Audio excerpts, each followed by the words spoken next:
in the world of toys. Boxings and museums, reviews and reviews. Mr. in the world of toys. Unboxings and museums, reviews and reviews.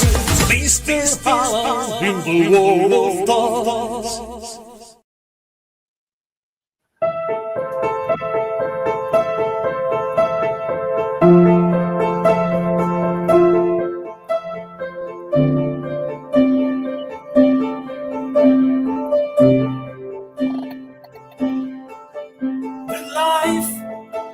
About something that you like.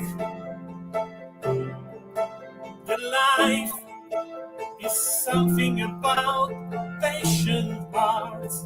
And when you achieve a goal like today, because my channel goes to over 12 million views, the better thing is celebrate with friends.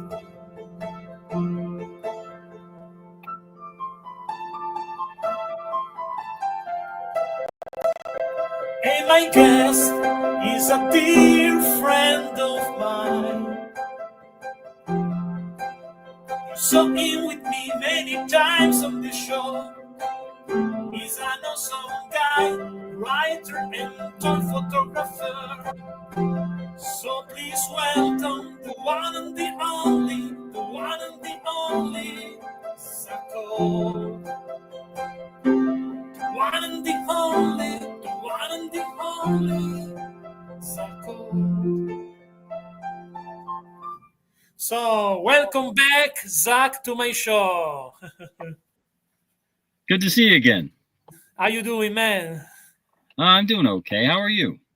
I'm doing good, super busy for my writing stuff, because as everybody knows, and meanwhile, I check out on everything works, because I have two devices to control that everything works, that the string works well.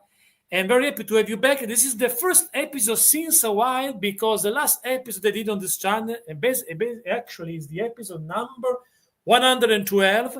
The last one was with the G.I. Joe team, Lenny, Emily, and the other member, and Tony. So it was super fun with them. The last time was on April, and now the show is back because I was busy with my writing stuff.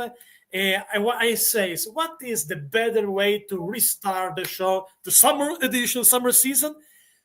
Why not to celebrate something? 12 million views. Actually, it's more than 12. Let's see. Let's read the numbers. I can read. I believe is 12,204 and over 200,014 cases. So that's great. So the better way is call the friends. Other friends will appear with us probably later on today, but I can't do a celebration show without you, man. You are a solid resident guest of the show, as you say, because probably we are close to 20 episodes together. I don't recall the number. So I'm very happy to have you back. And I know we have something in common in these days, because me and you have a book. Yes. So let's talk about your book first, because your book is actually in English. So show us your book, man. It's backwards. Wild Toys. It's a book of toy photography. You can get it on Amazon.com. And I've been going to different shows and selling copies around the Northeast of America. And yeah, it's just pictures I've taken of a lot of Diamond Select Toys products, but also some other products like Mythic Legions and some other lines. And yeah, I'm working on a sequel book that's going to be all about Mini Mates, which are one of my favorite toy lines. And yeah, it's available now. Great. So guys, grabs your copy right now. Go immediately, because maybe will be sold out. What happened? Everything is possible for writing, because it's unpredictable, and because I think it's a good book. If you love toys, if you love Diamond Select Toys, Mythic Legions, Mini Mates, you need this book. Also because Zach, is a great photographer. I saw your stuff on Instagram, man, and it's really cool. I like your also your sense of humor, and also your way. I think when you do photos, because I see your recent pictures, but also I remember also in the after the election result in US, I remember some of your pictures that is you are a good way to watch the real life, the stuff in real life, and translate this stuff in toy photography. I discovered that when I watch your pictures, and so I like that because this is art. This is the way to do art. Grab the real life and put in toy photographies. And I think you do that. I see some stuff you did when you cover something of the real life, and you're really good to translate that in photo and action figure form. No, thank you, man. I really appreciate that. So tell me something. When you're shooting a photos like obviously with this vice versa question. So now maybe it's your turn because I did my first. I did a question for you. No, just a consideration. So let's do a question for you, and then you do a question to me, and then with the other guests who will arrive in the show, they will put their question. But let's see the comments. Curb says, "Congratulations, Mr. Alan. Thank you, Curb." Curb is, as you can see in the picture, is a Mythic Legion fan. So Curb, if you grab the book shows the book again, Zach. Oh, sure. Called Wild Toys. Wild Toys. If you grab this book, you can find also Mythic Legion's pictures from Zach. Show some pictures. So you can see beautiful pictures. Also, I see a beautiful Gandalf. I like that one. Really cool. So, Curb, if you like Mythic Legions, if you like toy photography, this is an awesome gift for you and for your friends as well. And now Hector Garcia, welcome, amigos. If you are, I think you are Latin. I try to speak Spanish, but my Spanish is almost nothing. Because this is the question. Because now we go random. This is a random show, so we can answer everything with each other. And how many language do you speak? Sometimes watch this right here because on the piano I have a monitor to control everything works. So how many languages do you speak? I studied French for many years. Not every school teaches it at the same. Starts teaching it at the same age, but I started learning it pretty young at the school I went to. So in first, second, third grade, I was studying a little bit of very basic French, and I took it all through my high school years, grade 12. So I could hold a poor conversation in French, but other than that, just the one language really. But yeah, nothing like you, of course. I mean, you're almost fluent in English and Italian, so I mean, you've got one up on me. Now I have a challenge for both because I speak really basic French. So let's try to do something together in French. Oh no. Bonsoir, Zach. Je m'appelle Alan. Tu connais mon nom, mais c'est Zach. Bonjour, Zach. bonsoir. Bonsoir. And now I am in trouble. What I can do? J'ai étudié dans l'école of art. This is it, I think. What is the way to say it in French? J'ai étudié in l'école of art. I studied in a school of art. J'ai étudié en musique, cinéma, and this is it. No, Do it's you want to tough. try? Tough. It's been a while. What was that? Do you want to try to say other things in French? Oh gosh, you're putting me on the spot here. J'ai étudié à l'école d'art aussi. J'ai étudié le. Oh gosh, I don't know how to say drawing in French. Le peinture, le sculpture, l'anglais, le film, beaucoup de choses. Mais j'adore l'art, et, mais je n'étudiais pas la photographie.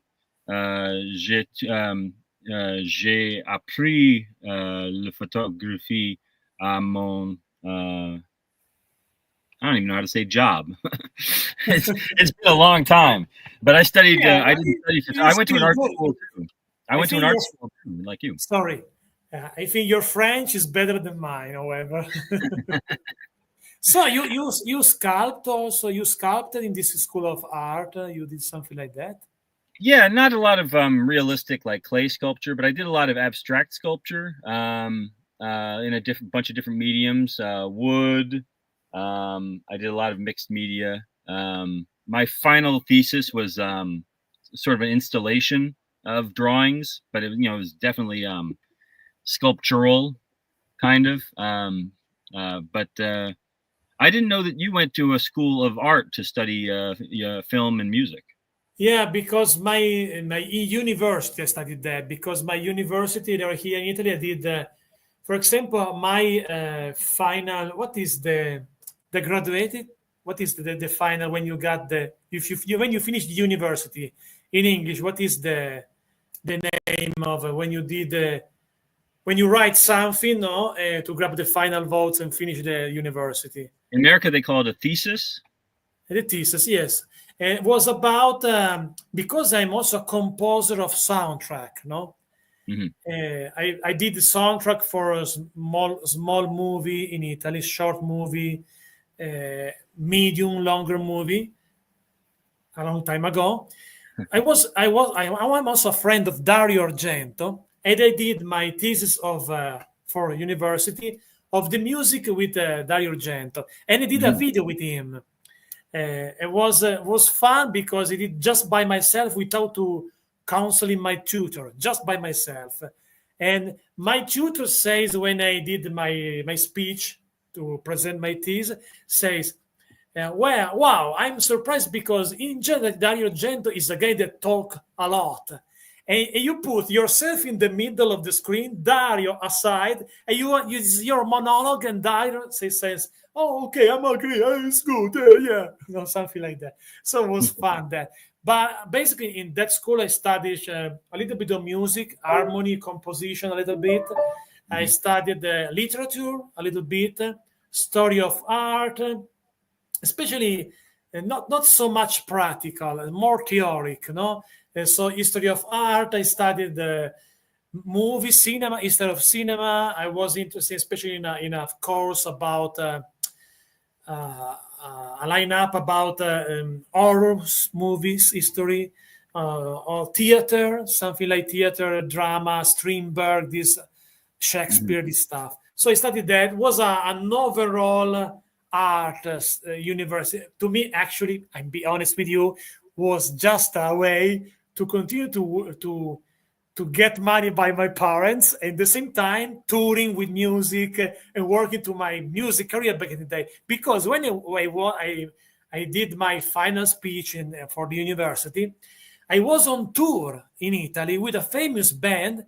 It was open with my song called the flight of the Phoenix. No, it was a the phoenix to me is an image to represent the artist, because an Mm-hmm. art, the phoenix is a mythological bird Mm-hmm. that kill himself through the fire, rebirth to do the same things every 500 years, something like that. And I think the artist is wow. I'm surprised, by the way. I'm able to speak that about that in English. What happened? My English is upgraded. However, was to me is like a good way to represent the artist, no? Because an artist live, and I think that inside of you there is an artist too. I think you are always up and down. No, you are not always happy guy. No, you can go in the dark, in the light, in the same day. Also for whatever reason, or just because you see something different. No, and the art put yourself in this stuff and translate the bad, the good stuff in art. No, it's like I Mm-hmm. did this my last book, for example. I don't like, especially when I write it, do autobiographical stuff. I prefer do something in whatever world. Hmm. But whatever, like you, when you do photography, because when you see, when you see, I understand how you feel. Also, sometimes in which picture you do, no, because I feel yourself in your photos when I watch on Instagram. I feel if you're happy, if you're struggling with something, because this is the art, no. But now it's time for my question for you. Let's see another question for my friend Zach. What is? Do you have a hobby? What is your favorite hobby? Oh gosh. I mean, really, photography is my hobby because I used to do it a lot for work when I ran the social media sites for Diamond Select Toys, and I for a while it was just me running them. Now, by the time I finished up, it was there were a couple women who ran the accounts, but at first it was just me, and I would have to populate them with text and images and all that stuff. Some videos, not a lot of videos, but some videos. Um, and after I stopped needing to do it for work, it really became a hobby for me. Um, I mean, other hobbies, I love reading graphic novels. I like watching movies. Not a huge horror buff. I've seen a few Dario Argento movies, um, but mostly, science fiction and action and that sort of thing. Um, so I try to keep up with the new releases. I don't get out to the theater very much, but my local library, I request a lot of movies in that. So watching movies either alone or with my family, my daughter and my wife.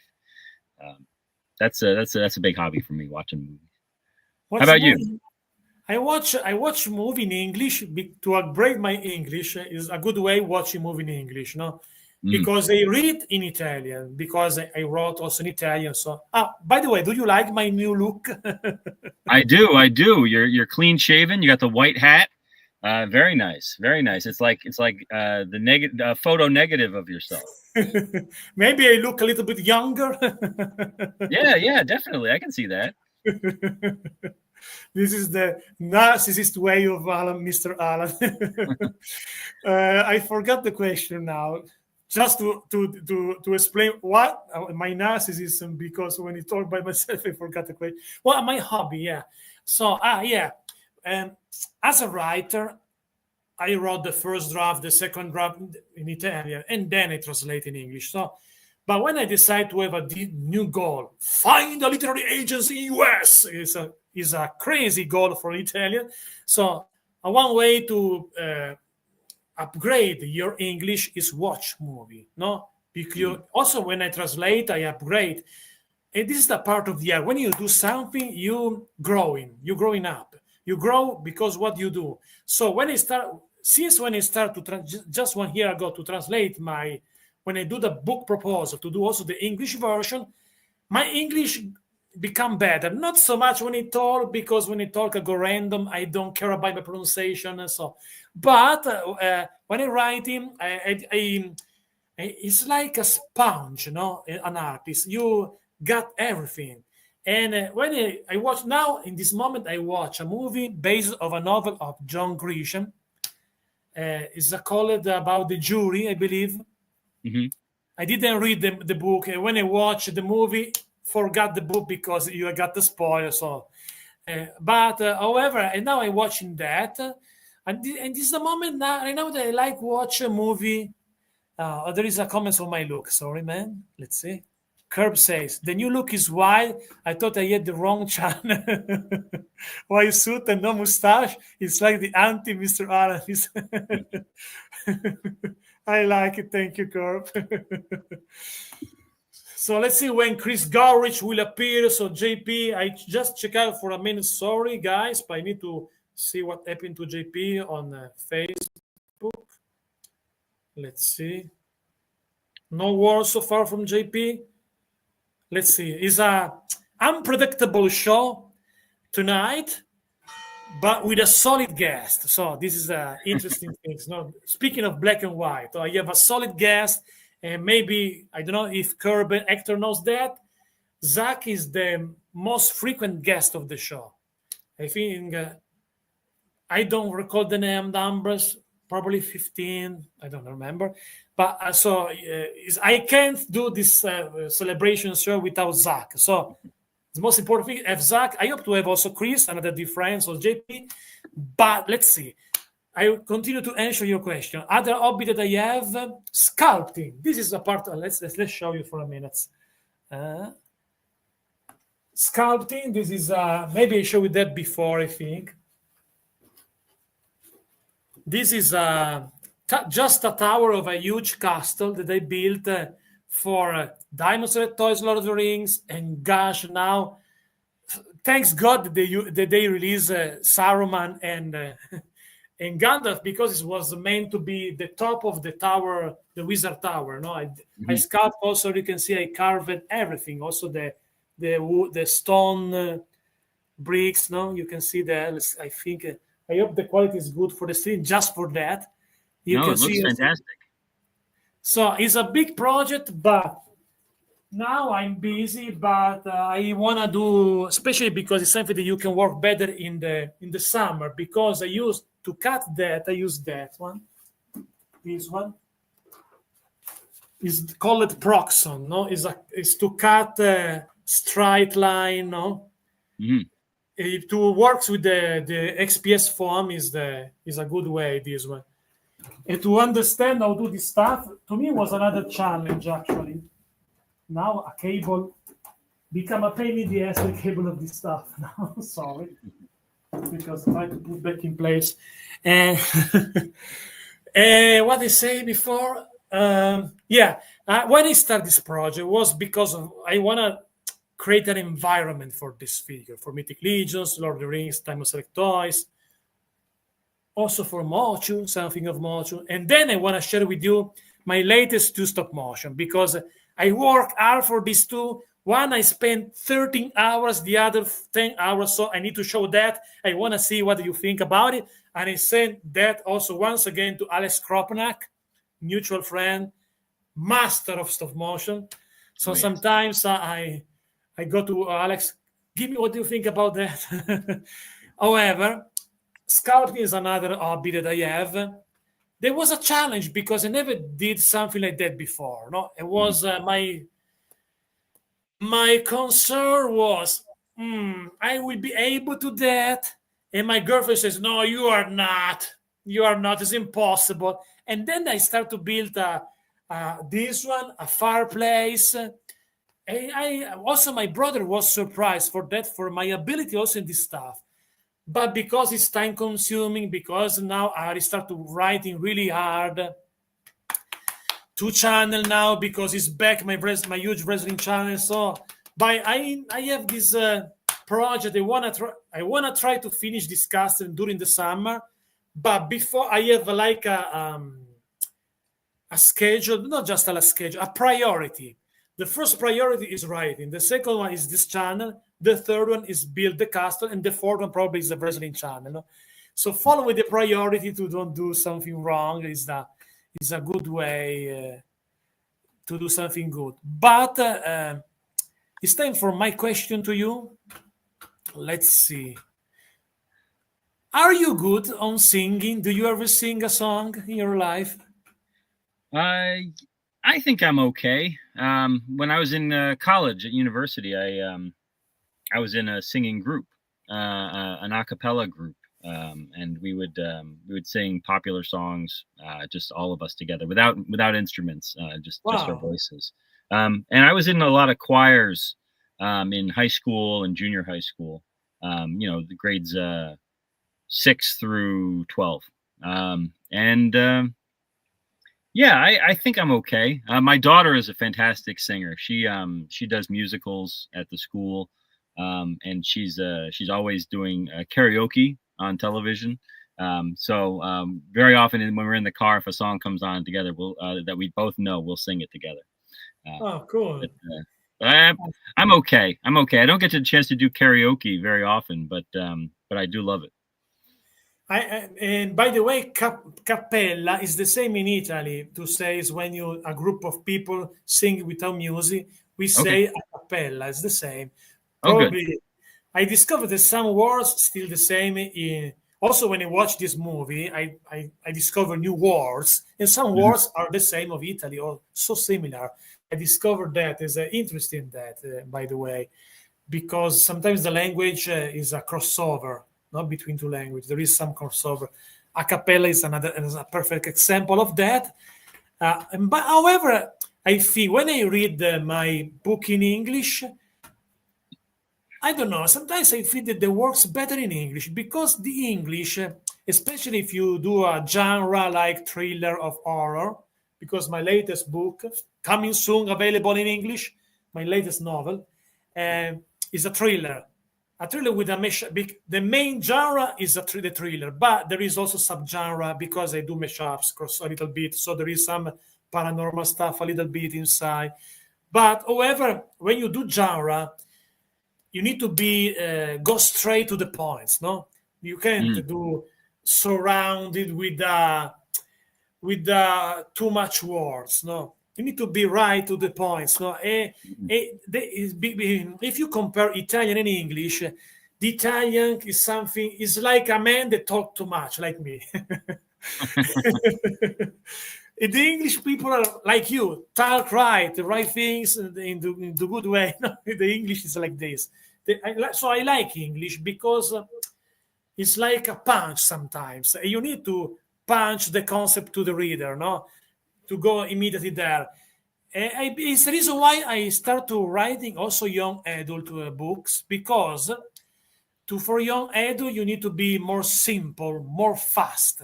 I like a fast writing also in the form, no. I like that. So I read the recent. What is the last book, a last novel that you read? Oh gosh. Last novel that I read. Not counting books that I've read to my kids. It may have been a Stephen King book called The Outsiders. And I read that. I read oh this. yeah, yeah, It's awesome. yeah. I like that. It's a character about a character who's appeared in other books, and I'm not sure if I've read all of those other books that she was in, but she's in There is another book. a female detective in that book called Ollie. Yes. She's appears because right now I'm reading the Never Flinch, the last book of Stephen King. It was with Ollie, this detective that appears also in a book called like Ollie and Others. Is a frequent character on his books. I love Yes. Stephen King. In my opinion, is a master. Speaking of telling story. Oh yes. No, I love Stephen King books. I like his short stories, especially. I'm a big fan of his short stories. I want to do something that I never did in my show for you, just for you because you're a Zakot. Let's try to show that. I need to rotate the computer. Oh my gosh. There is a library. That library you can see all Stephen King books. Really? Wow. Yeah. But let's move just a little bit. Let's do something different because it's a different episode. And there is another shelf, so other books, no, with my favorite books. Very nice library. Yeah, I don't have that much room for books, so I've got like one shelf in my bedroom, and I've got a shelf in here. Actually, I was at a book sale recently. This is actually my also my where is meant to be my reading angle of my house, no. But actually, I read in worse places. I'm honest with you, like in the bathroom, like when I go to sleep. When it's possible, because now I have a puppy, so this puppy is super fun, but it's super crazy. So, I understand. So yeah, The Outsider is a great book. I like because The Outsider is a type of thriller that mesh up also with something paranormal a little bit. Yes. And that one is probably the yard that you can put also my recent book, Isabel, no? Because it's a book that mesh up with also with paranormal stuff. It's a thriller, but with something paranormal. So it's time to you to do a question, man. To the anti Mr. Aaron. Oh gosh. you'd think I'd be more prepared after doing so many of these, coming up with questions for you. But I'm never good at it. I used to do a lot of interviews, but I usually would plan them out, and I totally never think to come up with my own questions for you. What was the? You said you were watching The Jury. What was the last movie that you saw before you saw The Jury? I saw, I don't recall the title. Was a movie with Kevin Kline, Susan Sarandon. Was a comedy thriller. I forgot the title, obviously, but Was it's a it movie. The January Man? Is that the one he was in? No, I can't remember. Probably because there's a story about there is also Harvey Keitel. Okay. There is the older brother of Kevin Kline. Kevin Kline in that movie is a fireman. And wow, my English it looks better. Looks better. Oh, definitely. It gets better every time I talk to you. Oh, really? Yeah, for sure. I hope it is true because you are so kind. So I hope it's true. It is. However, this story is about a friend of the mayor's daughter was killed. So the mayor going crazy and wanna put back on work this former detective that now is a fireman, no? And the older brother is the commissioner of I think that take place in New York, something like that. And the older brother is the commissioner, and there is a bad bond between the Harvey Keitel character and the Kevin Kline character. He don't want that. He don't want that his brother go back to the police and become detective once again. But the mayor says he's a genius. I want him. And actually, the story is in between. Is on the edge between the comedy and thriller, no? Because Kevin Kline is a comedian basically, and great actor, by the way. So the story continues, and Kevin Kline be laid with the daughter of the mayor, so they have a sex together basically, and the mayor become upset for that, but they fall in love, and then the Kevin Kline detective resolved the problem. So I spoiled the movie, however. So this is the last one that I watched before this one. And now I because speaking of watching movie depend of my mood. Now I have a mood to watch in thriller, but not too much reason. I prefer watching something in the middle, in the late 80s, 90s, early 2000 in this area. But when I read, for example, I read all the books by Ollie Jackson. He's a young adult thriller bestseller authors. For example, the story are written really. I like the form of the story, the style of writing. But speaking of the subject, there's not something really original there. For example, speaking of Stephen King, I know because I saw some interview of him about his new book, Never Flinch. He said that for the first time he did this book with a plot. He never did that before. And you feel that because he's more cold, I should say. Because in general, King is a guy like me. For example, I prefer start with an idea with the character and follow the character, no? And you feel the difference when you work like this or when you work with a plot. When you work with a plot, and for example, this one Never Flinch is like that. You feel that the book is a little bit colder. With when you work with the idea with the character, you go more emotional with the story and become a page turner in some way. No, there's a big difference between these two process to writing, and I think, in my opinion, the better one. Actually, I did this one and the sequel of this one with a plot, but because I wrote the plot for a possible script for a screenplay that never go to the goal, no? But I say, well, the subject is really good. Why not to do a story with this book? So but in general, I prefer work just with an idea. For example, now in my top 8, I have an idea for another book. But before to do this book, I have to do the final draft of the Italian version of another book. It is a horror young adult. Then translate that in English. Then send about 300 query letter, both from Italy and US for agent and publisher, and then I go back. I can start a new story, but there is a schedule for me. So maybe it's a long answer, I think. Oh, that's all right. When you have an idea like that in your head, is it enough for you to write down everything you have about the idea, or do you feel like it's something you need to? Obviously, it sounds like something you don't have to write about right away.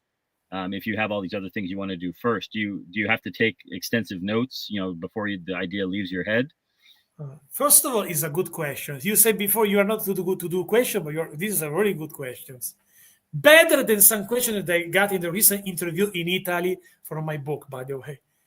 So, okay, let's try to put in a right way the question. In general, in the moment like this one, is an embryonal idea. Is just the beginning. So I know which kind of book will be.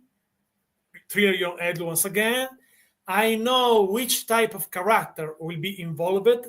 I know the style that I want to do with this book probably, but it's something that I keep just in my head. I put some notes, just some notes that maybe I will don't follow in the future, but because you can lose something. But I try to keep the idea, especially in my top hat, figurative, in my head. Mm-hmm. Because when, for example, today I had an idea, I can do that for the possible killer of the story. And because of our conversation, I remember that I don't take a note of that, for example, because I'm not sure this is so original this idea. So I don't know. I think it can work, but I'm not sure 100% of this bad guy, this villain for this story. But I remember that I forgot to put the notes now for the bad guy. I don't know if I could, because maybe the reason why, because not a super big cool idea. No, for example, tell you a story. When I working to cut some vegetables, maybe it's not plants, because I have a balcony, and this balcony is surrounded. Is at the second floor, the first floor, because there is a ground floor, the first floor, and the underground floor in my house, like this. It's not real underground. The basement is not real basement because one side is underground, but the other side there is the garden. But in front of me, I have a balcony, and I have also a huge balcony in the ground floor is a huge, like a 2-room. And on this, there is like a gazebo. It's not a real gazebo, but like it. And there is these plants that grow on the walls. I don't remember the name. No, these plants that grow. Ivy. Ivy. That's right, ivy. Okay. And you know what I know? Why I know what is ivy? Because of poison ivy. Yes. This ivy goes to the back. This ivy is dangerous for a dog. If a dog eat something of this ivy, become dangerous. So I need to cut everything around the balcony when I got this puppy, And when I cut this ivy, was a boring occupation, I start to think. And at the time, I was just a few days before to start the novel that I finished the first draft in May, in early June, late May. And from the sudden comes in my mind the beginning of the book. It was like a epiphany, Wow, I stop everything. I need to write this. I need to write this right now. Stop to cut this fucking ID. Go to my old processor, because you have different personal computer for different stage of the book. Okay. And so the first stage in this old big computer without a connection of internet, and I wrote the prologue, the first chapter, I should say, of the book, with the story of this young girl. They start to talk so it was really good. It was an epiphany. For example, this is a perfect example when you need to do a nose. When something is powerful. When there is, I don't know, it's something that just you think on the bathroom, I don't know, this bad guy can work. Is the reason why maybe it's not on the notes so far. Maybe I keep him now because now I remember him for this following future book, but maybe I need to put something more original in this character. It's something that, so it's also when I'm working with other stuff in stop motion, for example, on book or another book, I keep in mind another story to develop. But speaking of stop motion, it's time to share with you. I need to share. I need to because I share this stop motion with my brother, my girlfriend, but they are Italian. I decide to do something a little bit different with these two stop motion. I wanna see what do you think about it. Because in the past you see some stop motion, I did the voice of the character, but honestly, my pronunciation of English is crap. It's not good. No, I know that. For example, picture sales picture. I know some way the good accent, but the problem that when I start to talk, especially because they go random. So I decided for this stop motion to use the AI voice, but to do a script before. So let's see, what do you think about it? I want to share these two. One is about another. I digress a lot because I'm Italian, so forgive me. but this is also in some way because I lost my father 5 years ago, and one of the things that I was one of the better memory of my father is my hero when I was a kid was Dracula, but a specific Dracula, Christopher Lee Dracula, because when I was a kid, my father showed me this old movie of the Hammer movie, especially, Peter Cushing. And in recent years, like 2013, 14, we have this like meeting me, my mother, my brother, to watch every Sunday a movie of Hammer movie with my father. It was an idea of my father. I watched this. We eat cake. Was delicious memory, delicious cake. And we rewatch these old movies. And so when I did the stop motion, then I want to share with you the first one. Is a stop motion that I did with these beautiful NECA figures of Hammer movies. I need to skip the ads, and this is part about that. And it's the first stop motion with this new idea to do a script basically. And instead of use my voice that says the plain voice like this or like this, so change my voice. The memory is more emotional and can do when someone is so in trouble, it's oh no, maybe with the AI, this is oh no. So it looks like more artificial, but the English is better, I think, the accent especially. So I want to share that we do this one. Let's see. Share screen. This one, actually, this one was uploaded today on my channel. So, guys, please watch it, share it, because it worked over 10 hours for these fucking stop motions. So, let's show that.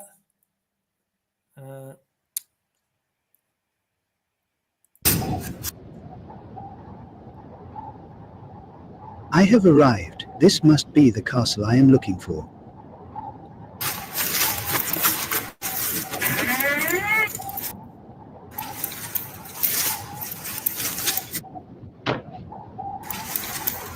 What a sinister place. Yes, now I am sure this is the place. I know who you are, Van Helsing. And I know you too, Count Dracula. You will be my guest. I gladly accept your hospitality. It is very cold outside. Now follow me. I'll show you your room.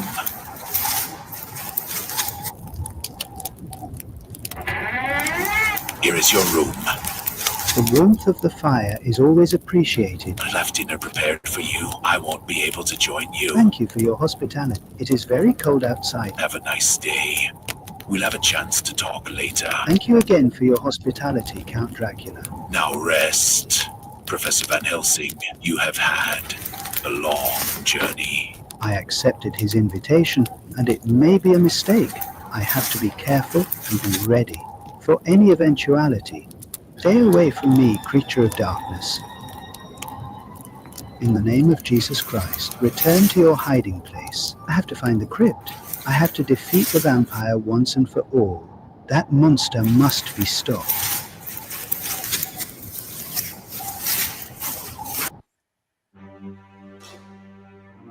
I found the crypt. It's here.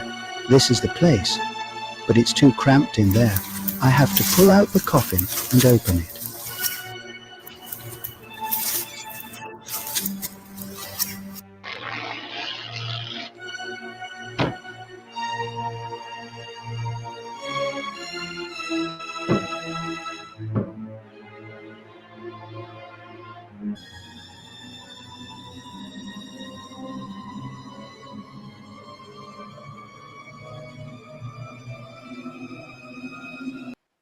And this is it. What do you think? That was fantastic. I really like the voices. That came out great.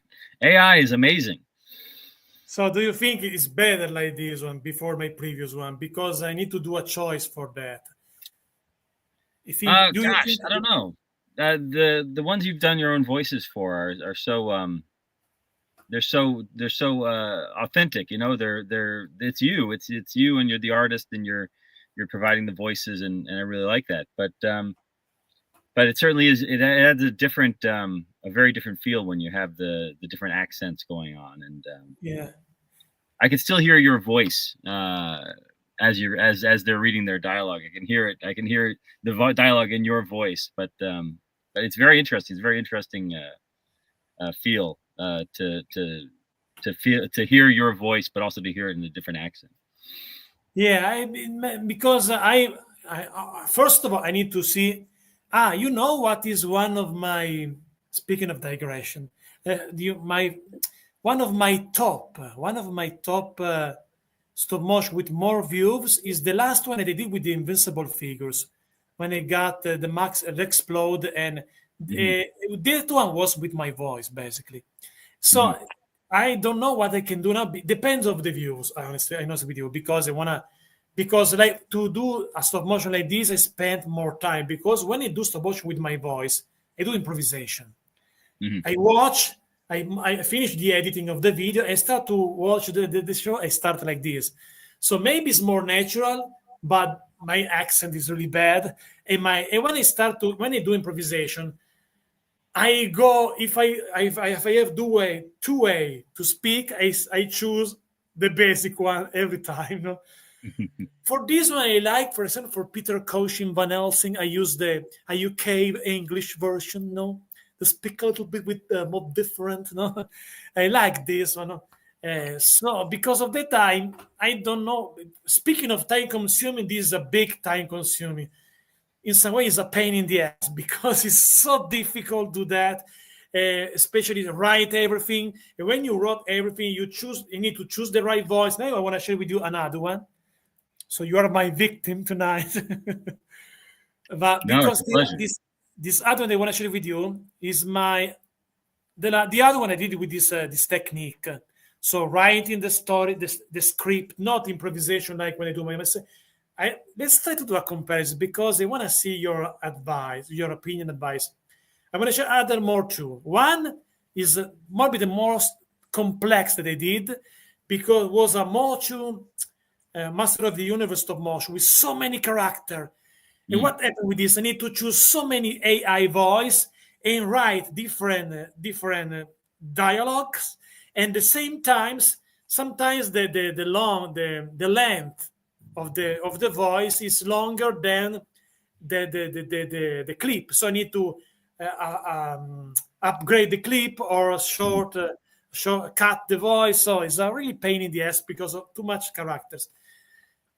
And then I want to share this one with you. And then to the comparison, I want to share with you my latest invincible stop motion because this one went really well. Speaking of views, so let's start with the motion one, and then this is it, the last one with invincible, and then we we stopped my exhibition of stop motion, but because I want to see an opinion of American friends, no, because my audience is American, no. I want to see if it's better if I works in this way, because I need to do a decision, no, and because my Invincible last one was really good, I want to do more of that. Was really good. Speaking of you, so let's start with this Moch one. So now I need only to mute because it's possible in the ads. This is the typical of fucking ambush in the YouTube job, no? Because if I share the ad and the ad there is some copyright stuff, music, I will be in trouble to monetize the stream, for example. Mm-hmm. No? So I need to be careful of that. Okay, I'm ready. This one is the last one is a little bit longer because includes different characters. Basically is I put together so many characters. About Mochu, because I'm a big filmation guy. You know, I love Monster of Universe Filmation, She-Ra, Brightstar, and Filmation Ghostbuster. When I was a kid, my favorite cartoon was Filmation Ghostbuster. Wow. So I try to recreate if for one side in the previous stop motion, I try to recreate the Hammer movie atmosphere, but myself create my own story. In this one, I want to try to build this atmosphere that we had in the original Filmation cartoon. And by the way, on this channel, guys, you can find an interview with Robbie Goren, Emmy Awards Filmation writers, Rob Bland, Filmation writers, and Tom Cook, animator for Filmation. So check it out. Robbie Goren, by the way, is a super fun guy. Maybe the next time we do a show together, a random show, I will try to put with us also Robbie Goren because he's a super fun guy. So let's share with you now the stop motion.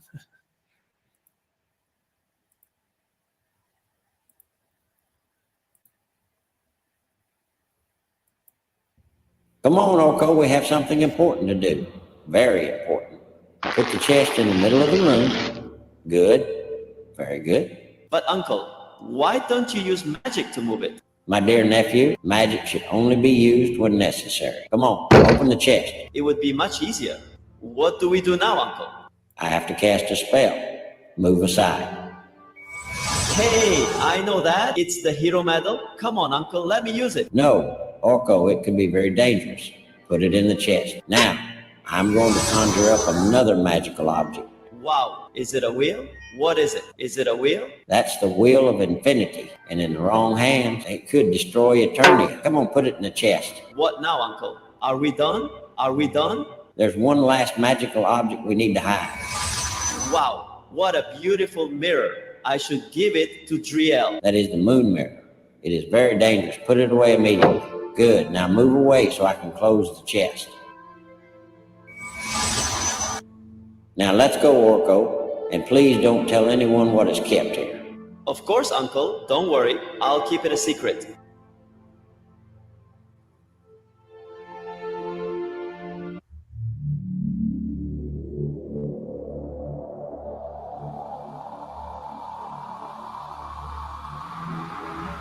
Antenna! Yes, my lord.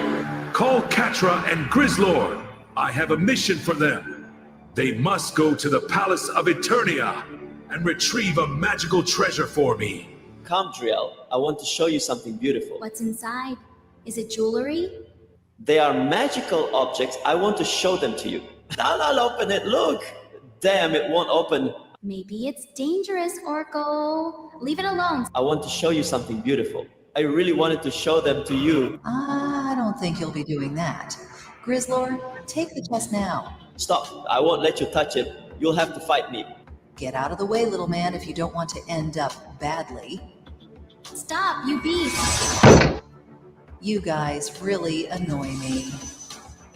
Stop, Ketra. Oh, She-Ra! Save the chest, please! What happened here, Orko? Stop, Ketra. Stupid cat, take this. Want to dance, big man? Take this, you big ape. What happened here, Orko? What were you doing? I wanted to show Driel the magical treasures. I'm sorry, I know I shouldn't have. Hey, She-Ra, what happened? Are you okay? Cringer and I just got here. Hordak, sent Catra to steal the magical treasures, but they failed. Now I have to go back to Etheria and stop them from coming back here. Thanks for your help, She-Ra. Orko, Driel, you'd better come with me now. Did you see Evelyn? That idiot Horvath failed! The Horde are such idiots, Skeletor. I know, but I won't fail. I will have those magical treasures. Go, Frogman and Triclops immediately. Of course, Skeletor. We will have that treasure. Here it is, Triclops. The treasure. Let's take it away immediately. Hey, what do you think you're doing, you bastard? Get lost, little man. No way. Go away. Go away now. I have to transform into He-Man right now. Bye. I have the power. You're about to make a big mistake. Take this. What happened here? Orko, I told you to keep it a secret. Instead, you put us all in danger. I'm sorry, Uncle. I know I made a big mistake. For everyone's safety, it's best if the chest comes with me. Learn from your mistakes, Orko. Sorry, He-Man. You learn from your mistakes, my friend. You learn from your mistakes.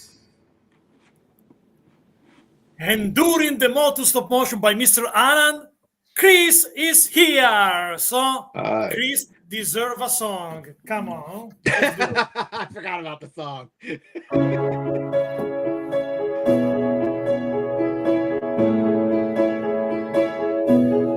you love Legions, you love Chris Gawrych and D13. He's a biblical friend, larger than life, a quite of character. So from the Four Horsemen studio, please welcome to the one and the only Chris.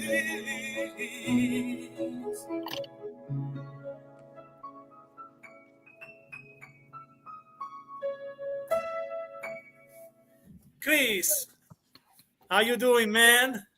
I'm a little scared. I feel like I'm looking at the anti-Alan or the mirror Alan. This is weird. Yeah. I'm the white one with the younger brother of myself. So because I changed everything, I need to shout out also a fellow YouTuber on the chat. To shout out to Review Spot. Great guy, great reviewer. Thank you so much to watch the show. I'm still waiting to have you in my show also to some points Review Spot because I think it will be super fun with you. And Chris, you just arrived, but it's time to you to put the questions. You know, this show are random. Everybody can put questions and can put answer about everything, including my recent book, Isabel. They will be released also in English coming soon. Also, Review Spot says hello to Zach. So, Chris, go ahead. You can shooting to us. You can shoot. We should ask Chris a question. Yeah. See a question. I just got here. I don't know what's going on. I'm trying to do like customer service emails and working on my next project and watching for a Pokemon drop on Costco. I have like 3 things going on here. You are at D13. You need to do 13 things. I probably have done 13 things today. Went to an estate sale and I bought some skis. Excellent. Like $20. I hope they don't break.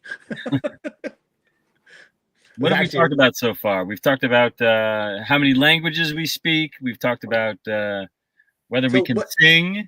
What would be considered a language that you speak? Because I can speak many languages, but only like 5 or 10 words. Really? What do you speak? I'm very curious. Well, I mean, I speak English mostly. Very well, very well. I also speak British and Australian. with the right accent, with the That's UK right. accent. That's right. Yes. If I was speaking with a British accent, it would sound like this. And if I was speaking with an Australian accent, it would sound like this. Actually, my I had two friends when I was in Japan. Don't ask.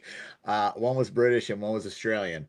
And I was talking with the Australian guy, and he enlightened me. He was like talking about how, like, like Australians, came from England, right? But he's like, yeah, he's like, if you hear someone talking with a British accent, they sound like this, they're kind of talking like this. And then an Australian accent is basically a British accent, but with the sun in your eye. So then you start talking like this with the sun in your eye, and I was like, oh my God, you're so right.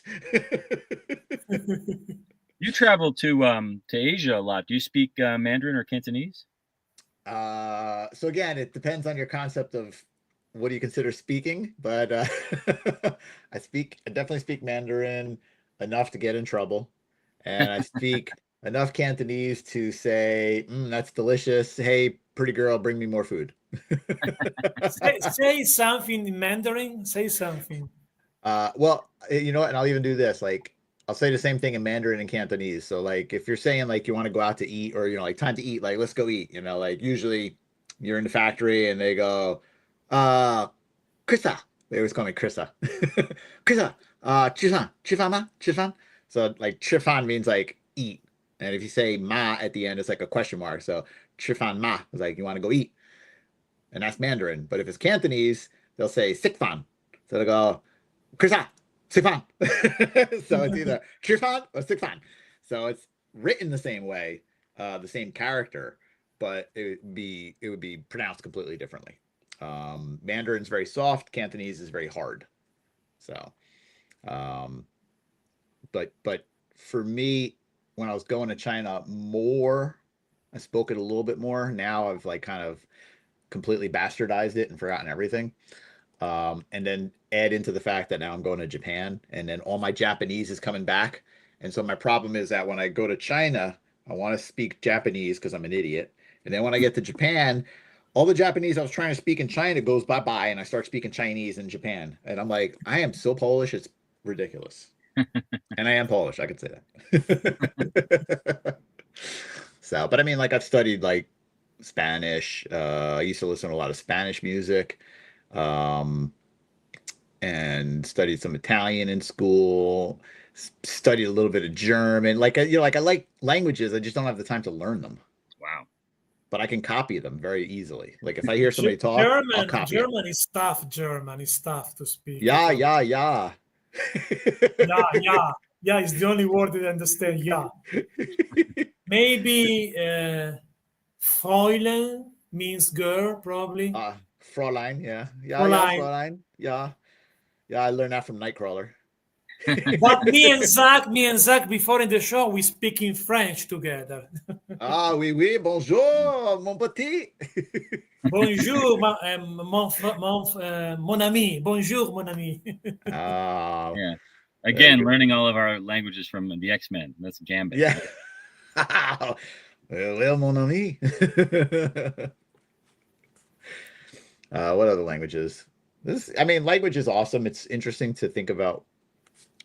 Like, for me, when I was studying Japanese, like, I didn't realize that it came from Chinese, and I learned about that, and then even later on in life, like, learned about how the written language, spoken language, it all kind of it started in China, and even traditional Chinese is different from now what is simplified Chinese, and then then you got Korea and Vietnam, and even in the Pacific Islanders, how they they traveled, went to the different islands, and then you got, like, what do you call it, like Samoa and Tonga and Fiji and all the different South Pacific islands and different languages. It's cool. Language is fun. There is also a plethora of wrestlers from Samoa and Fiji and Tonga. That's true. That's true. Now we're talking your language. Yeah. Speaking of, I think the largest wrestler in history, almost not in history, maybe the main company, Yokozuna, was from Samoa.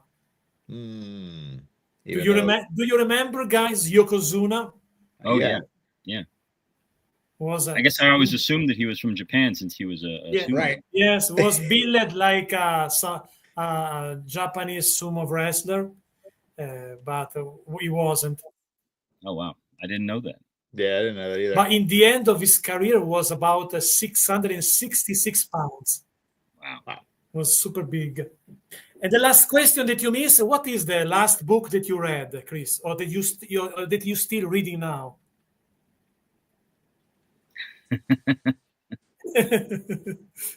I don't even have a book near me that I can lie about.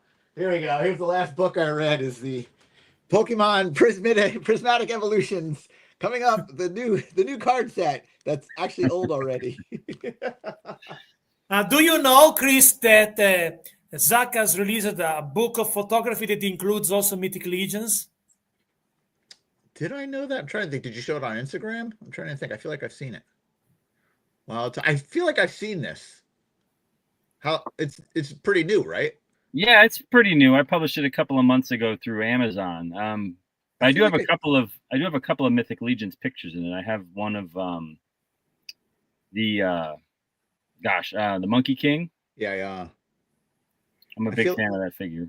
I feel like I saw this on one of your socials. Like, this does not sound like old news to me. Like, I mean, it doesn't sound like new news.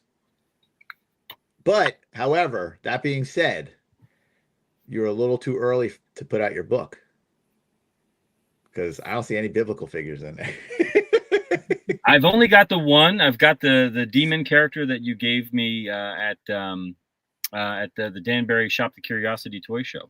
But I saw the new images of the new releases, the Army Soldiers, the green ones. Oh, the ones that are yeah, they look very cool. Yeah, those are fun. But like, I will say this with the I just pretty much finished shipping out all the Kickstarter stuff finally. Mm-hmm. It took a long time. And I'm seeing a bunch of stuff online on like socials, and for me, it's humbling and weird because I want people to love me, but I don't accept that people love me. Interesting. This is interesting. We all crave for it. We want the attention, and I'm putting out this project and I want it to be good and I want people to enjoy it. But at the same time, like, I'm seeing like a big influx of people posting up and how happy they are and how much they love it and all this. And like, I don't have enough time in the day to respond to everybody, and I hate it because I want to tell every single person, like, thank you very much. I want to give them a nice reply as much as I can. I just don't have the time for it. It's like only so many things I could do in a day.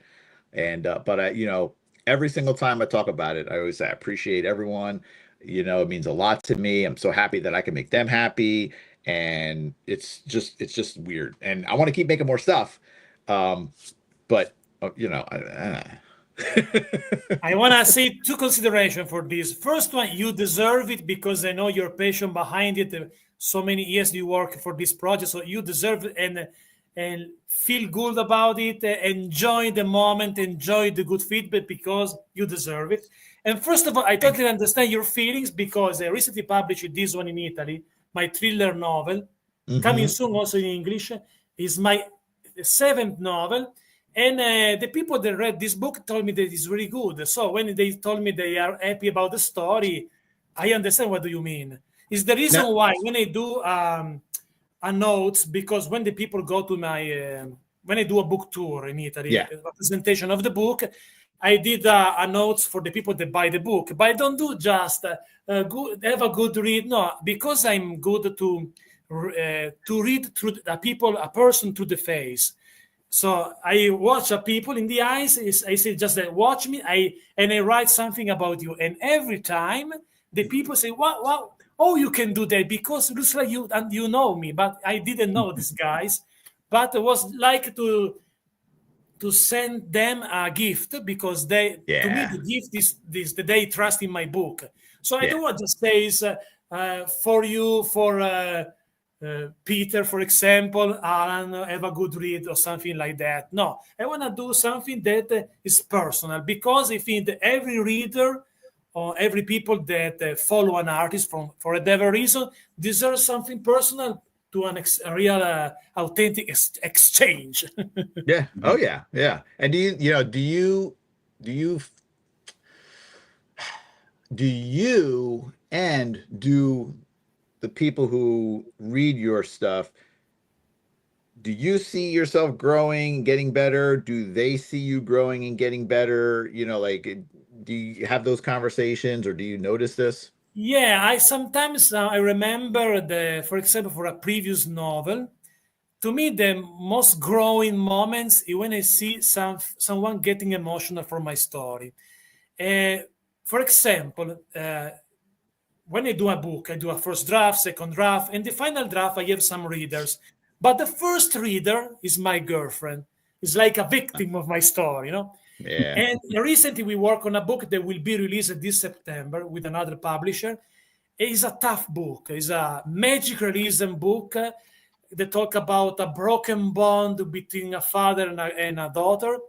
And these two characters are two anti-hero. You will not love these two person, but in the end will do something special.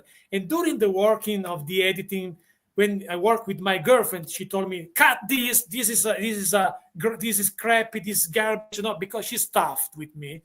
But in the end, when we goes to the end, to the epilogue of the book, she was crying, and that to me was a big gift. Because when you see that what you do give big emotion to someone, you understand why you exist actually. Because an artist, the big mission is give something that give you emotions. Because only with emotions you can grow as a person. Without emotion, you're still a flat person with nothing, cold. But with emotion, you grow. You grow also when you pass through bad moments. If you're able to survive that, and the art is really important because you can translate everything in art. There could be a toy photography. There is a reason behind what you do. There is a big reason. A big mindful reason, no? Right. And that one is you. It also is not a autobiographical book. It's not important, but there is a big reason, and the reason is especially exchange feelings. If someone read a book and finish the book with something inside, you are a winner, and we are both winners. No? Yeah, yeah. And I mean, you're lucky too with your girlfriend. She's being real. She's not trying to make you feel good. She's trying to make you. She's trying to I make you think good. she's upset now with me. She will not watching the show even because. But she's tough. She's tough with me, and we have so many arguments every day. But I told to her, will be something like you in the book, in the final, the author notes in the end, both in the beginning, because if the book is good, it's because she was tough with me. Yeah. You need this criticism to become better, I think. Oh, absolutely. That it does you no good if she's just BSing you and just saying, "Oh, it's great, it's great, no, it's great," No. So that's No, good. she's like, "What you fucking doing with this scene? What is this scene? Cut this crap!" Something like that. So that's good. You got a good partner. Yeah. For that, yes, she's beautiful. I love her, but she's so jealous. So this is the problem. She's Italian, Italian. Latin Italian girls are so jealous. This is the big problem. I can't wait to read Isabel in English. I'm very excited about it. Yeah, it will be now. I'm negotiating with literary agents because my publisher put me in contact with the literary agents that works also in US. Let's see if she is good or not, these literary agents. If doesn't work, the publisher will release the English version in January. In the meantime, in January will be released the sequel of this one. And by the way, the linear notes on the cover is by a famous musician in Italy because I worked with him in the past. And this is another famous musician in Italy that did the book trailer, is the narrator of the book trailer. This collapse helped me a little bit because, for example, for another book, the introduction was made by a popular anchorman in Italy. It was released in 2019, but was in TV in Italy last September because he won't put me in the show with that book. Not that book. Come on. I try to upgrade my English. So, Chris, put a question to Zach now. Zach, I have a question for you. Sure, hit me. Zach, when we worked together so many years ago and I did those customs for you for Toy Fair magazine, did you ever think I would become this rock star of a toy god in the toy world?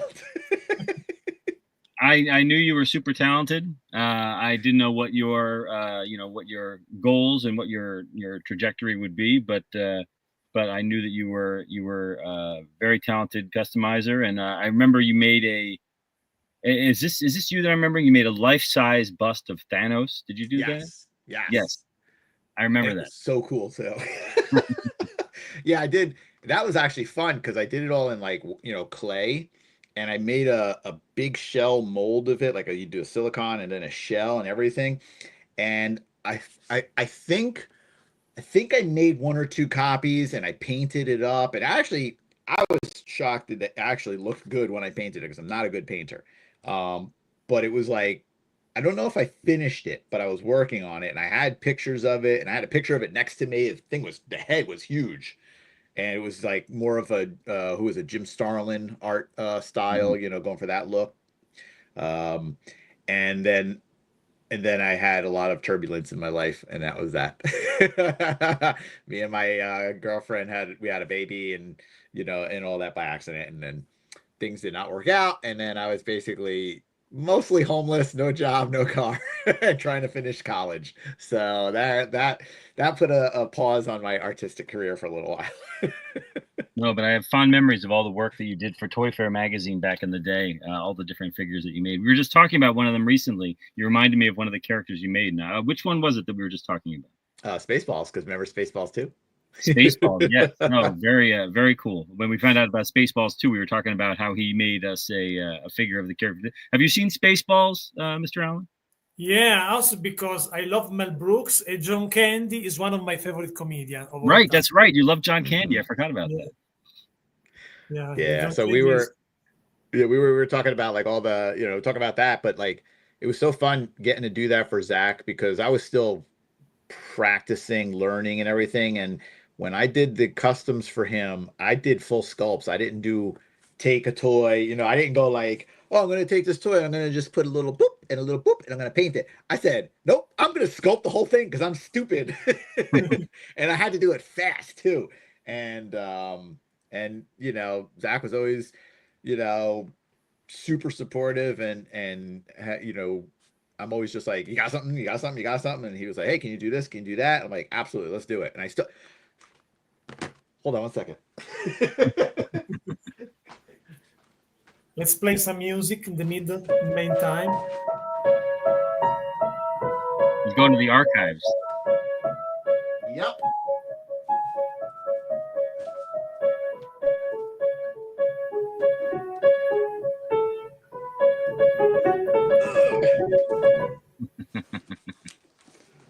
Toy Fair mags. I have them right here. Oh my gosh. I kept these, and these mean so much to me. And I think my favorite one was like the Simpsons because we got to do like a whole bunch of different Simpsons figures. Oh right, yeah, we did that whole feature article about Simpsons figures we wanted to see, and you must have done. Did you do all of them? No, I did like 2 or 3 of them. Joe Amaro did some, and somebody else. I forget who the third person was. One of them was Stephen Hawking. Yeah, I did that one, and then I had that one for a long time. Stephen. And then at the same time, they were making the real one.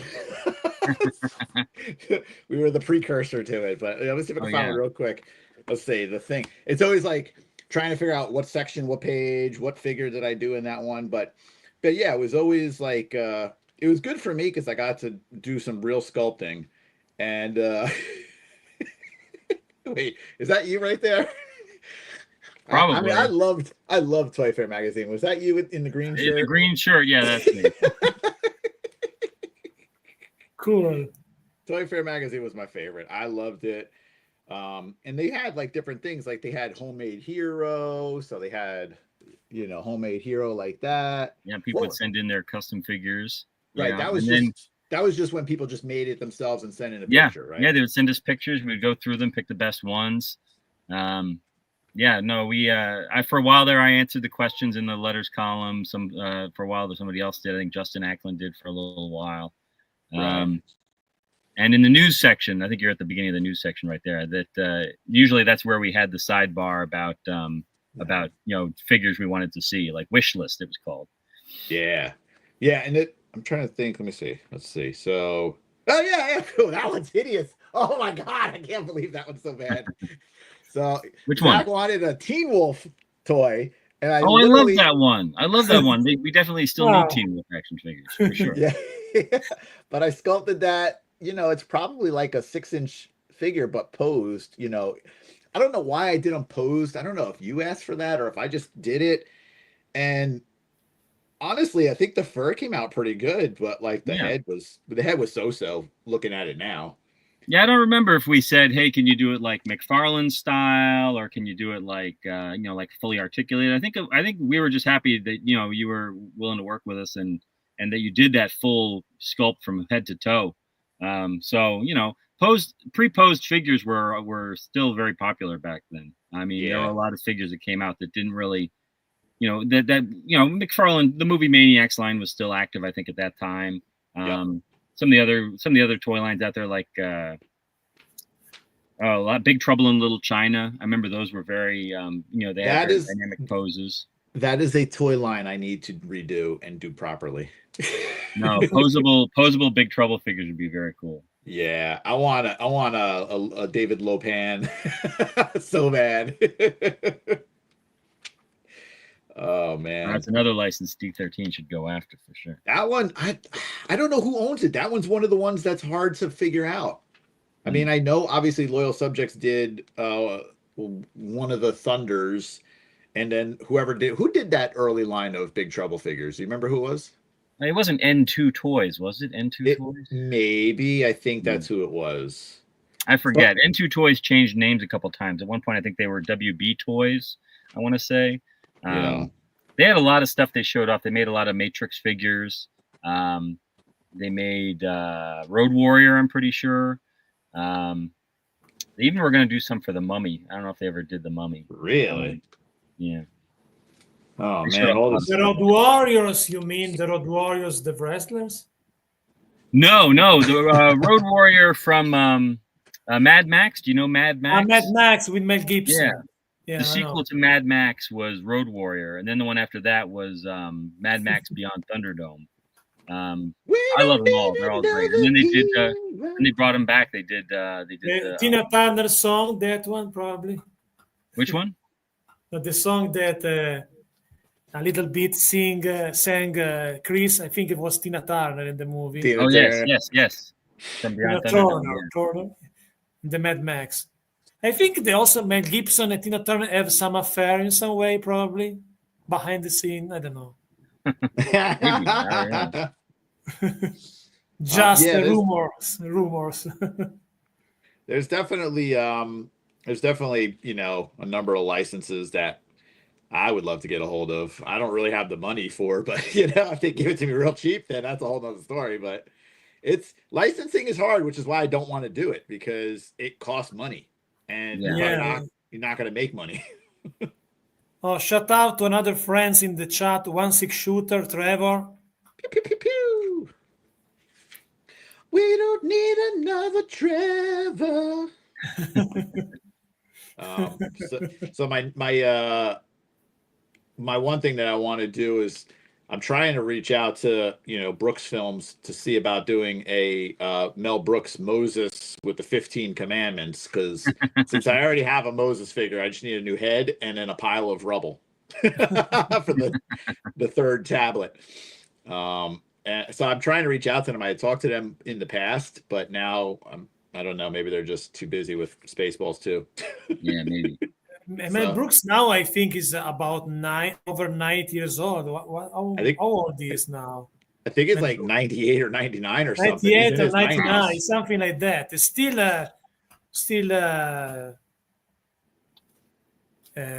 what is the right words to say that? Still is not too old and still understand the things around him. Yeah, he's still coherent. Yeah. Coherent, yeah. Coherent. Yep. In Italian, the word is coerente or lucido to say coherent. Young Frankenstein. Young Frankenstein is a masterpiece, no question I would about it. love to get Young Frankenstein. High Anxiety is a great movie he made. Robin Hood Men in Tights is okay. It's a pretty Robin is okay. I love Robin Hood Men in Tights. I grew up with it. The Dracula with Leslie Nielsen is good also. Dracula Dead and Loving It. We need more Leslie Nielsen action figures. With the new Naked Gun coming out, the classic Naked Gun figures would be awesome. Yeah, that would be something. Obviously, Blazing Saddles. Oh God, yeah, of course. That I would be all over. Leslie Nielsen is an interesting character because he became popular when he was old. So I don't recall something about him when he was young. Become popular with when become mature. It's hard to imagine he was a serious actor. Yeah. I mean, I guess Airplane was when he started to do comedy, right? Was that probably the start of it? And then Police Squad, the TV show, and then they turned that into Naked Gun. Yeah. But yeah, Police Squad was hilarious, and Airplane, he's great in Airplane. Yeah, the dry, delivery is just like perfect. Homemade. Shirley, you can't be serious. I am serious, and don't call me Shirley. Yeah, he was perfect. I'm trying to think what was like one of his last movies. God, I can't think of it. Gosh. I think we lost JP Mavinga tonight. He was scheduled to be with us, but I don't know what happened. Was Leslie Nielsen in Spy Hard? Was Spy Hard one of his last ones? I forget. He was like a spy. I could be wrong. Maybe it was somebody else was in that one. I can't. No, remember. wasn't Spy Hard with Yeah, you know what? I'm going to Google. I gotta Google it. I thought he played a secret agent at one point. I could be making that up. You go to Google. Find a movie. I found the movie. Find everything. I got it here. That you forgot. In 1996. Spy Hard, 1996. Do you like the movie Spy Like Us with Chevy Chase and Dan Aykroyd?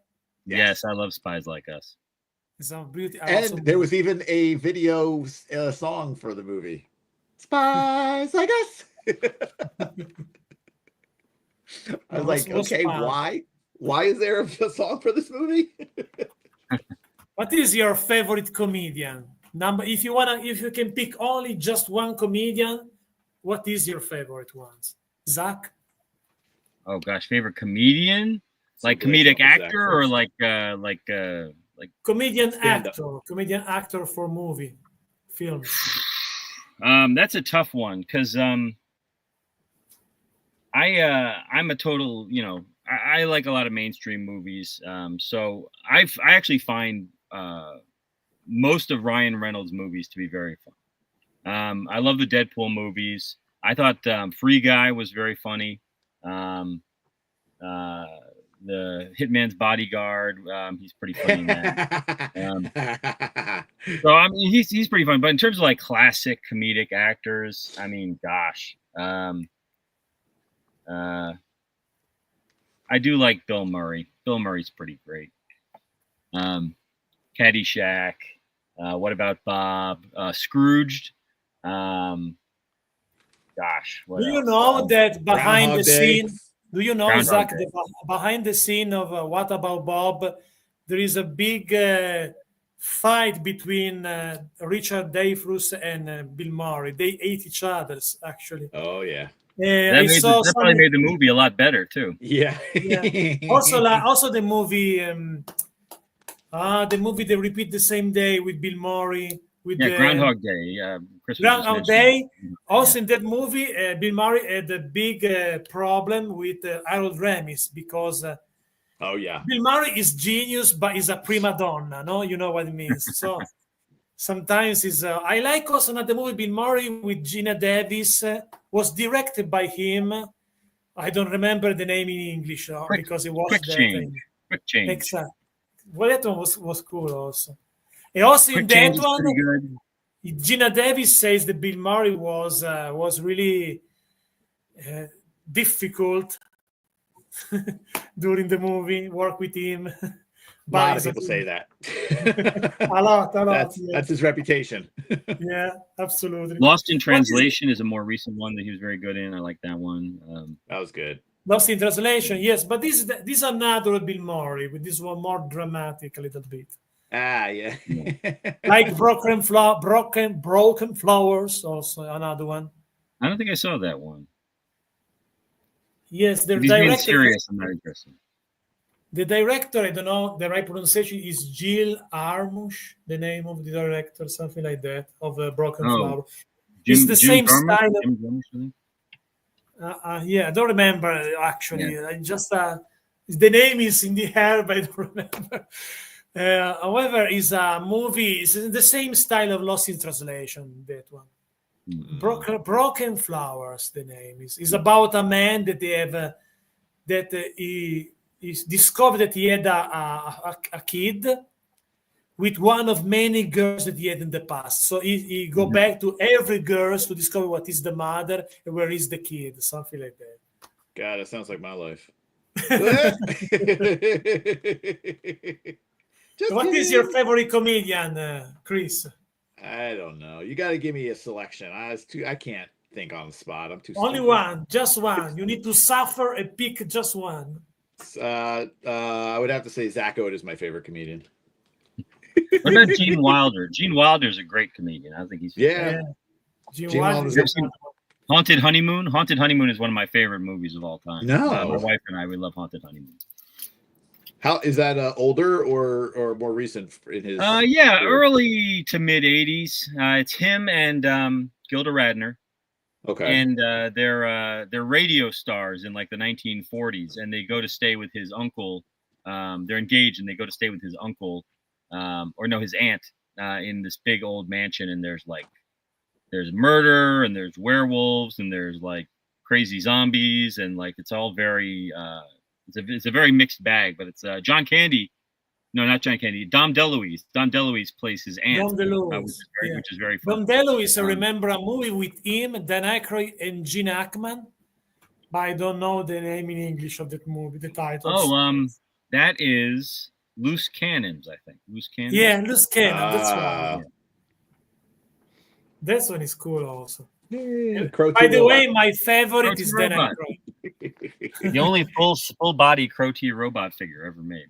That's right. But what happened with this magazine Toy Fair? What happened? It ran for about 150 issues or so. I think I left in the 120s or something like that. I went and got a job at a website called Television Without Pity, where we did like movie critiques and television recaps and stuff like that. And Justin Ackland became the editor. He had been working with me. He worked with me for years, and then he became editor after me. And he oversaw the magazine through the end of the print era. And then it was a digital magazine for a little while. And then the company closed. There's some, questionable business decisions. And I left because they kept hiring people and then letting people go. It was a big up and down. The company had a lot of problems, but I made so many great friends there because it was a very young company. They hired a lot of people right out of college. They gave a lot of internships to people in college, and I hired people out of college. And so there was a very young group. Even though there's a good amount of turnover, it was a very young group. And so I'm still friends with so many people that I made friends with between 1999 and 2008 when I was there. And I'm still friends with them today, 20 years later. Wow. Switching gear, I know that it is a little bit early, but coming soon will be released in English in my book called Isabel. Do you have some question about my novel? Wait, I want to point something out. This magazine, I had a twofer. It had Crow T Robot, and one of my favorite projects I got to do was the whole Venture Brothers line. Oh, wow. Wow. I guess that was before they made any Venture Brothers figures. They eventually made them. It's time to introduce JP because it's arrived. So, he has arrived. JP.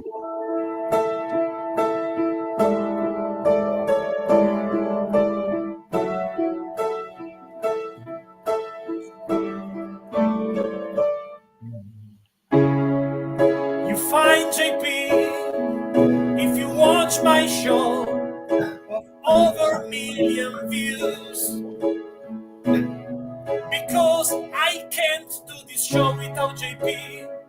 Because it was right here since in the beginning of this type of show, of this saga. So finally JP is back. Welcome back, JP. Hi, JP. Hello. JP, how you doing, man? Good. Sorry I'm so late. We had a couple days where they turn off all the electricity in the area to prevent fires. So we were gone, like hotels and kind of moving around and no real internet. So I kept seeing your message. I'm like, oh, I need to respond when something else would happen because I'm on my phone. No So problem, man. I'm finally back, and I was doing a million things, and all of a sudden I'm like, there's something I'm supposed to do today. So same thing for me. I'm like sitting here doing my work, and I'm like, oh, it's 10 o'clock. I was supposed to be on at 9. Let me get on there. Don't worry, guys, because this will be a 24-hour show. So now we have other 23 hours. 24 hours? No, I'm just kidding, because also I still have to do a dinner. Later the show, I will do my dinner about 5 a.m., 6 a.m. Oh my gosh. Wow. JP, are you in the Los Angeles area? I forget. Yeah, but a little further north of LA. That's pantsless Zach right there for you. Yeah, it was a common sight back then. You live close to LA. The fire thing is, we didn't have that here, but it's a statewide issue. So, you know, there's just certain times of the year where when it gets hot and dry and windy, we start to get real weird about it. And I think, you know, the last couple of years have had some really like extreme situations happen. So I think now they're just doing more aggressive things to prevention, right? The problem is they don't really warn people. Just all of a sudden, power's gone. Sorry. So get some lights in here. JP has arrived. Zach, put a question to JP to introduce JP. Oh gosh.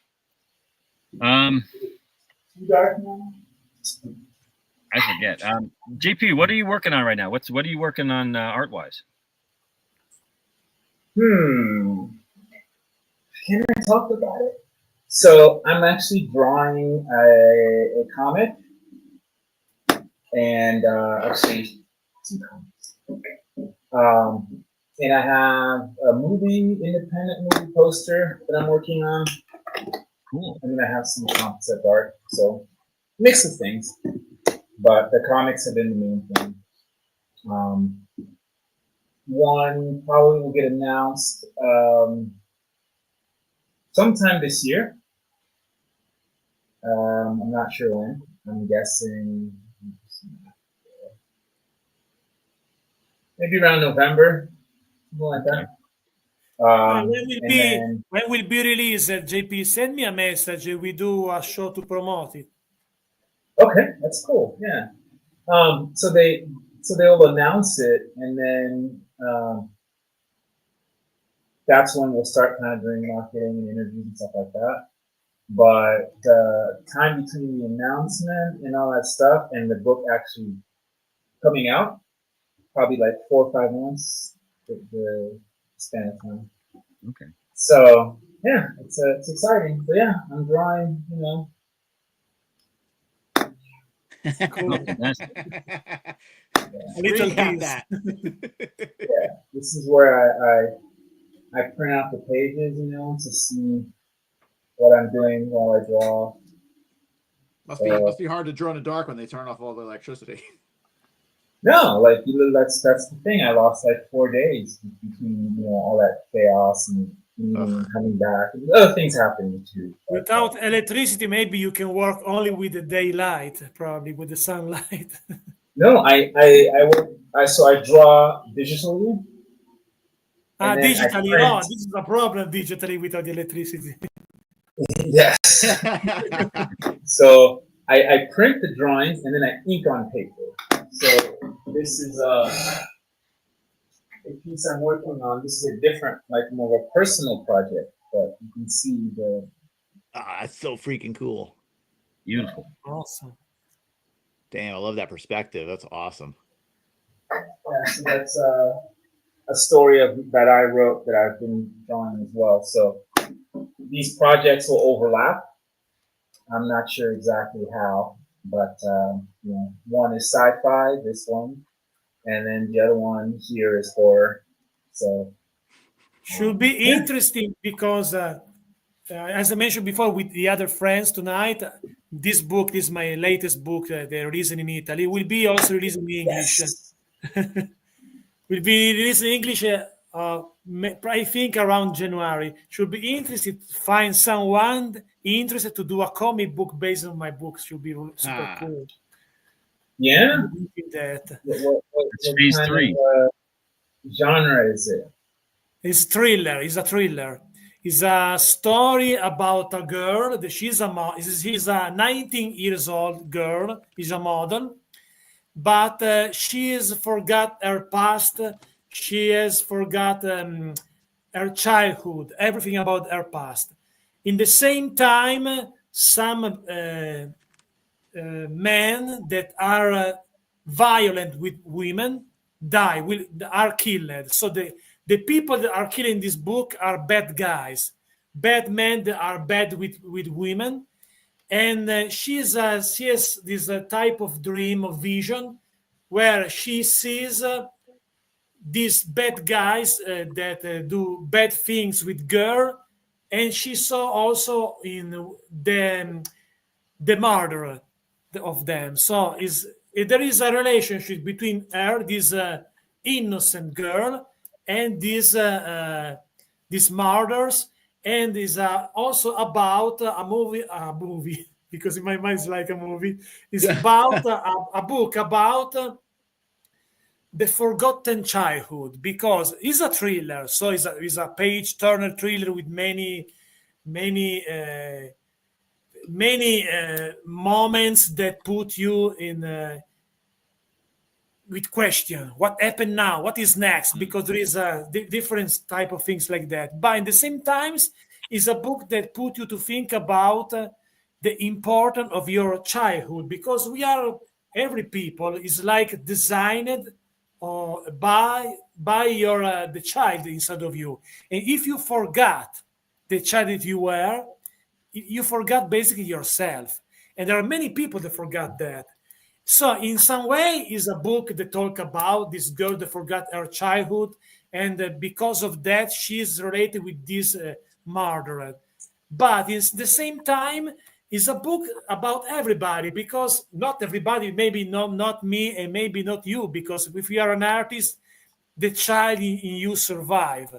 But in general, the people try to acting to be an adult because this is the role, no, and forgot a little bit his real person, that is the kid inside of him or of her, whatever. So it's a book also that try to put a spot on that, no, the relationship between you and the kid that you were in the past.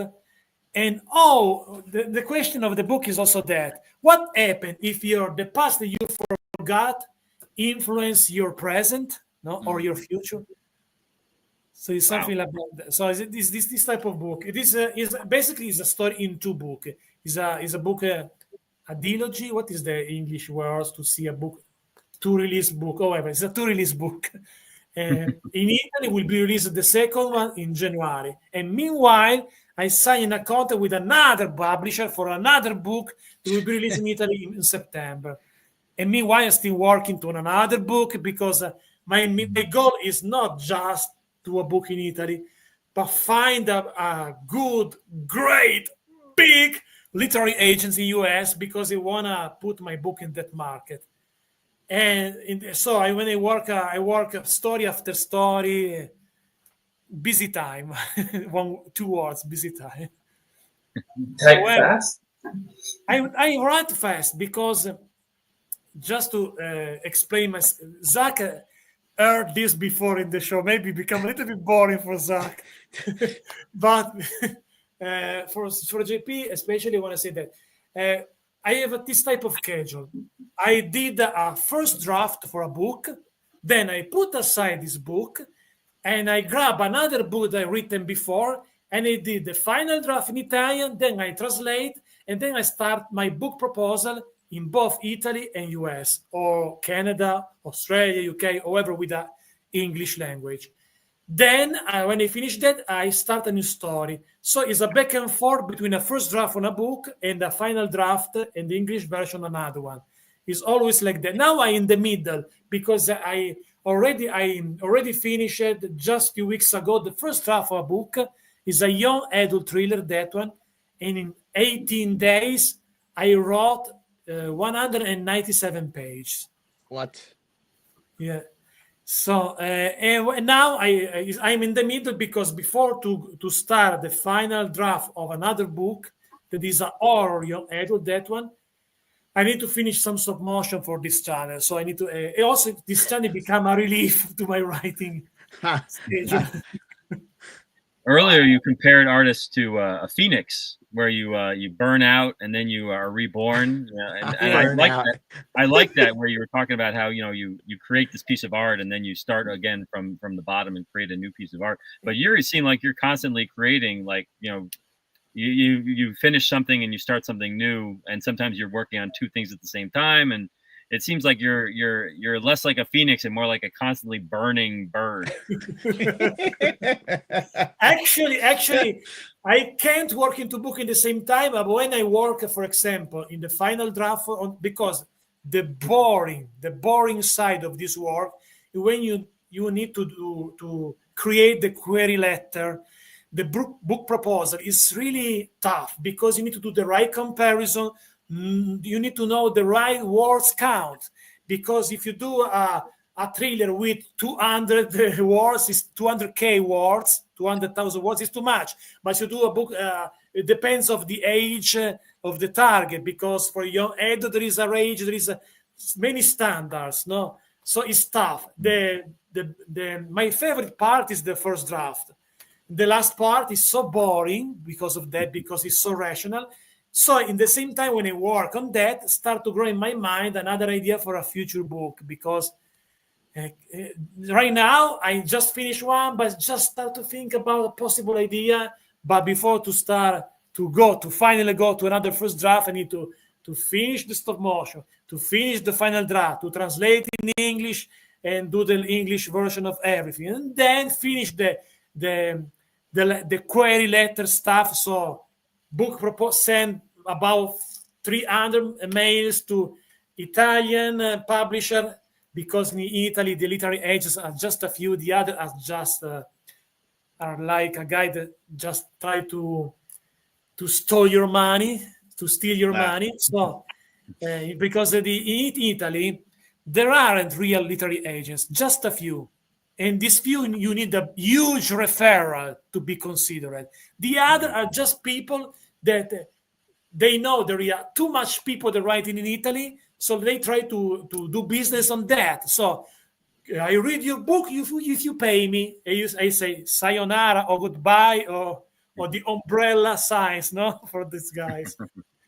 But in US it's different. There are literary agents that if they like your query letter, they ask you sample chapter, they ask you the full manuscript, and then it's a long road. It's tricky, but it's my goal. I know this sounds crazy that an Italian with a crappy accent like this in English try to do book in English, but because I think I think the market is bigger. There are more chance there than here for writers. Sure. Meanwhile, the publisher in Italy, small medium publisher, asked me, for example, for this one, Isabel, I received 2 proposals by 2 publishers, but because I have a lot of book unpublished, because this is 7th, but I read so far 44 books. So when someone asks me this one, wait a minute, I have another one ready. Do you want the other one? So what's there? The reason why now I publish a book last April. On September, I publish another one. And on January will be another one. And this one, they published this one and the sequel because I wrote 3 books with the same detective. Ask me also the other one. So the problem is to promote this stuff. I constantly do interviews with radio, podcast, this stuff to promote. And also book touring, because the last publisher that I signed a contract a few days ago told me, oh, I want to do a book tour in all Italy, also in Sicily. So be ready for that. I'm okay for that, but because I hate flying, I hate to go to the plane, probably I will be married with Princess Valium. Because I hate fly. I'm not afraid that the plane can crash. It's not this the problem. It's think about it. I don't have the yard under my feet. There is only empty air. This one is not something I like so much. It connects to my feeling that you are some kind of a vampire, since you're up all night and you got the church bells chiming in the background, and you have to be connected to the earth, like Dracula. Yeah, exactly. Especially to be, yes, absolutely. Also because I love the night. Now it's 5 a.m. The sunrise comes out because it's summer, but I love the night. This is something that I was like this also when I was a kid. Go to sleep. My fathers and my parents was tough to them. Put me on the bed because of midnight I was super active. The little vampire with that little top hat. And painted on mustache. Besides thriller? Sorry, can you repeat? You write other genres, like genres. I wrote in 3 main genres in general. So far, the majority of the books that I publish so far, novels, are in the genre called magic realism. So our story in our contemporary reality, but with something supernatural in the story. No, but the book that I published last year, the title in English is You. Is a dystopian book because was written in the second singular person. So when you read the book, you go inside the book and become the protagonist, and go inside other 5 characters that have some problem to solve. And only when you discover what are these problems, you discover why you, the reader, are the main protagonist of the book, and why you go inside the body of this 5 person. It's an experiment, like an experiment. Was a project of a trilogy, but that publisher didn't understand well the project. So now I figure out to find out another publisher to publish the other 2 books, and because sounds super complicated, but the book that we'll publish this September was another book that I received proposal book for 2 publisher. I tried to put the other 2 in this other. So it's like a puzzle, no? Let's see. Wow. However, I like also write horror and thrillers. Say that again. I like that word. Say it again for me, please. Horror and thriller. Oh, you rolled your R's more last time. You said horror. I love that. Horror, yes, because in Italian we don't say horror, we say double R, so horror. In Italian is horror, and also thriller is thriller. So I love it. So these are the 3 genres actually. So it's okay for you if you continue for other 10 minutes before to wrap the stream? Oh, yeah. Good. Yeah, I was going to say I need to go soon. Also because I need to eat something. I need to go to sleep. I got work tomorrow. So, Chris, do a question to JP. Now, because JP arrives later, we need to put JP as a main character in the end of the show. Gotta put him on the spot. Yeah. Okay, let me think. How old were you when you first started drawing?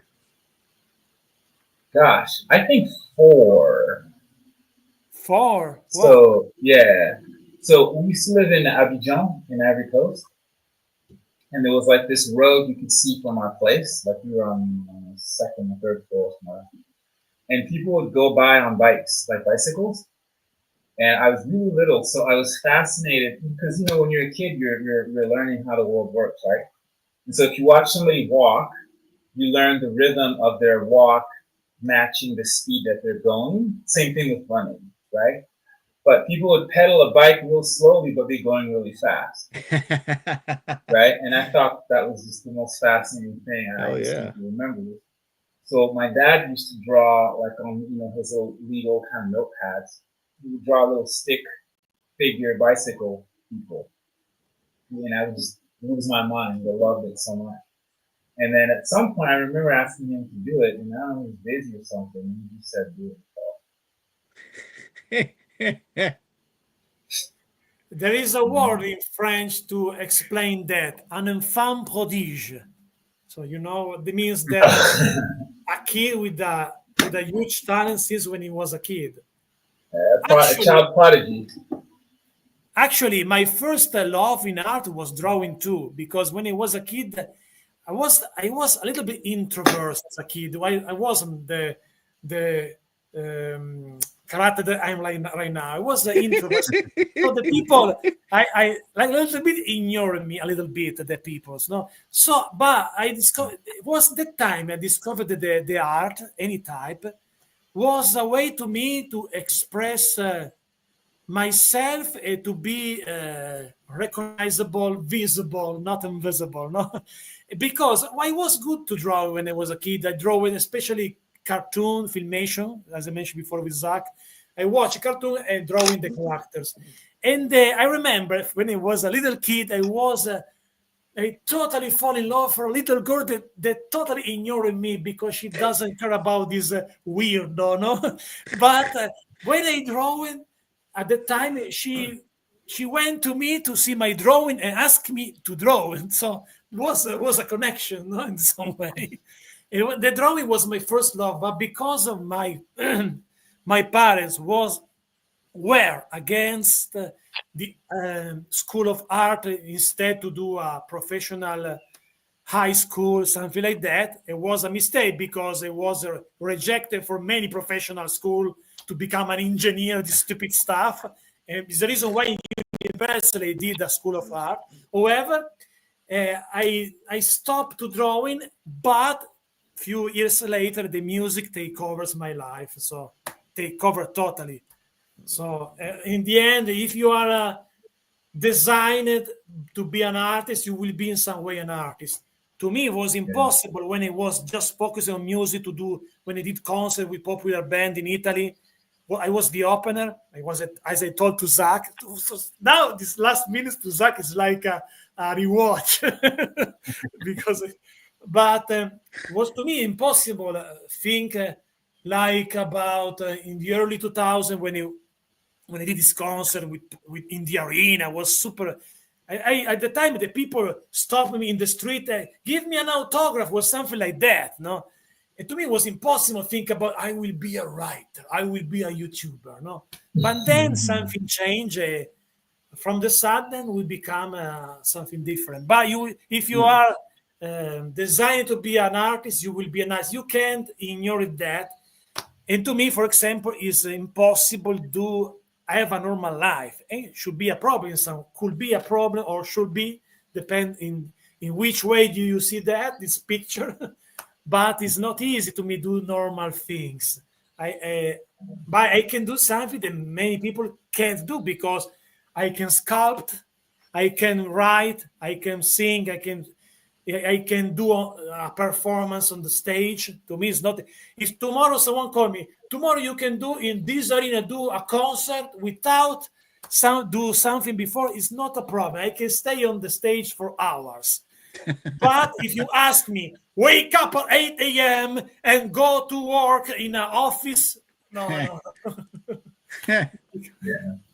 So I've worked in some companies where I've done like normal jobs at first, you know, like I was a coder, writing code, and eventually I always ended up with the unusual projects that required problem solving or creativity or something, and then I always end up reinventing my job. And you know, in a lot of those situations, it ended up being that I essentially changed my job so much that either they couldn't pay me appropriately, or one company, the stuff that I did best that I was offering kind of was drifting outside of the business model. So the clients that wanted that were it just they weren't able to kind of make it work. And so even then, like it wasn't art, but the problem solving kind of creative drive, like pushed me, you know, like where I'm boss, oh, you can do that, you can do this, you can do that, but you're drifting outside of your original kind of job description. Yeah, creativity is creativity. Yeah, absolutely. That's true. Even working 9 to 5, it was still ended up creative. So, yeah. You're right. So now, Zach, a question to JP. Oh gosh.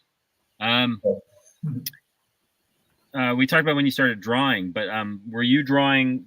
My son, he does a lot of comic book drawing. He'll draw. Maybe he won't have as many panels per page, but he'll start drawing like sequential stories, and he'll staple them together and make his own comic books. He's 9. When did you start doing comic books? Oh, I think it was like 17, something like that. So I mean, like when I started drawing, like I never thought of it as a thing that it's hard to explain. I don't even know if I liked it that much. I just did it because it was fun and people would encourage me to do it. So when I was young, I don't remember having a purpose. It wasn't different than playing. It just was in the mix of whether it was with a ball or with an airplane. Like it was just all over that. And I remember focusing more as I got later on in school, like 4th, 5th, 6th grade, where people would be like, "You're good at this. You should know." So there were times when I would draw, but it wasn't really about comics. The only comics I read like Tintin stuff, which was common in those days overseas. The comics really came in. A few times I encountered it, but it didn't grab me fully. So I used to read like the DuckTales, Donald Duck stuff when I was about 10, and I really liked it for a while, but it didn't grab me. And then when I was 13 or so, I discovered Hal Foster's Prince Valiant.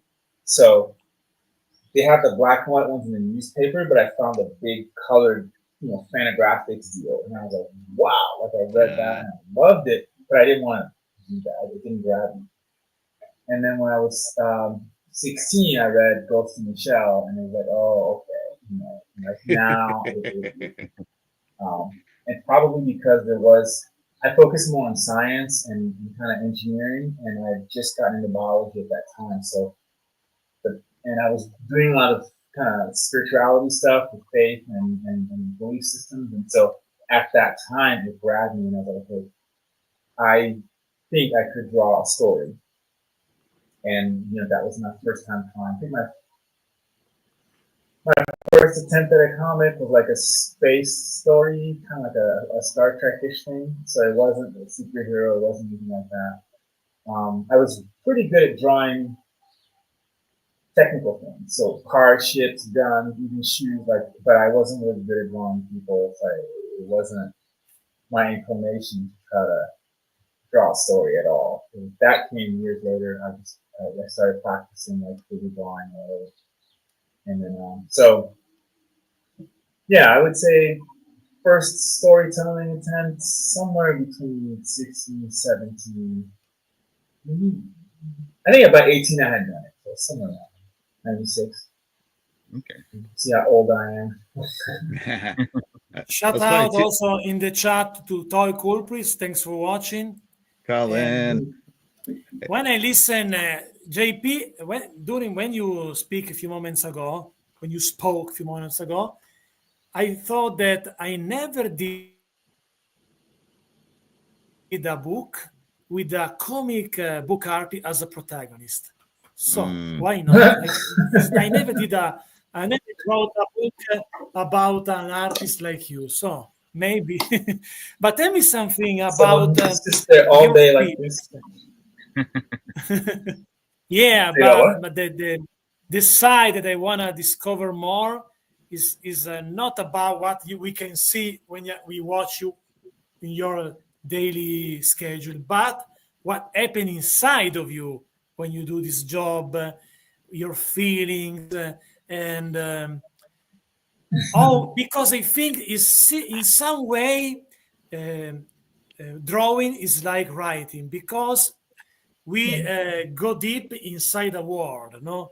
We go inside that because it's like open another world that you can open. It's a story in both cases, no? And a story is another world. What is your feeling when you do when you drawing a comic book, a story? How you feel? You feel only about what you do, or you feel something extra? Depends. The process of drawing. So a story. When you're drawing a story, it's much more like you're focused on a goal. So sometimes your emotions are just I'm bored and I'm doing the technical thing.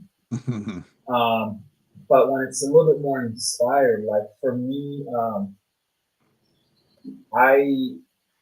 if I'm really the thing that slows me down enough to focus and draw, like always, like to guarantee my best work, is deep sadness. It just stops me enough to go inward. I don't do good work if I'm happy. I mean, sometimes when I'm doing a good job, I get happy. But to stop me to focus, it's usually if I feel like I want to make art, it's probably sadness. And then depending what's happening with the character, it just depends. Sometimes my feeling will match it. What's different than writing is I think writing, you spend time in the inner life of the character, which you can't draw. Like you can't really draw thoughts that well. Whereas when drawing, like I will feel an emotion and I'm focused on an image for maybe like 12 hours. In that time, I feel many things, but I'm also spending time in that space. So, for example, if the character is wearing a jacket, I'm sometimes experiencing the story of the jacket, which is a completely different emotion than maybe if they have a certain hairstyle, right? And all these parts of the drawing are being crafted, but they don't have a unified narrative. Like if I'm writing a script where I'm going from here to here.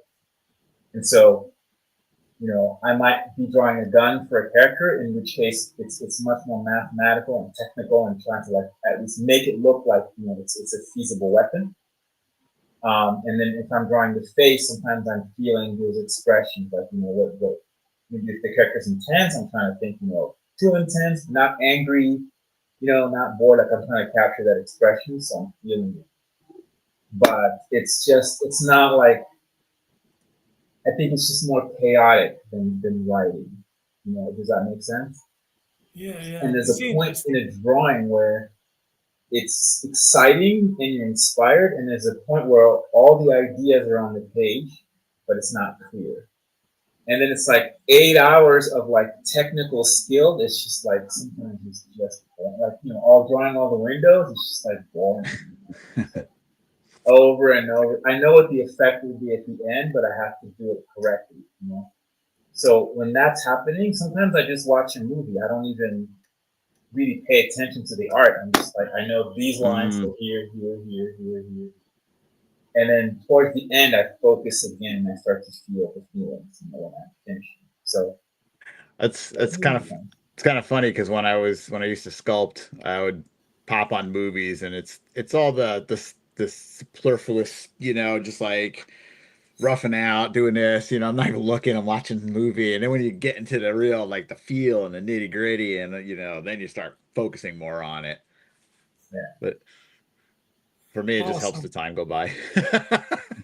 And the times go by also when we do this show together, because yes, I'm happy that this channel goes to over 12 million views, actually 214,000 and more views, but it's just the starting points, the beginning, because to me the best things is do this with you, so talks with you, share this friendship for different points on the earth, because yes, Zach and Chris are I believe the only two they meet in real life, but they met in real life. But this is the cool things, no? Share also with the barricades of the bad accent, bad pronunciation of English like me, with this random English, the flying around my top hat.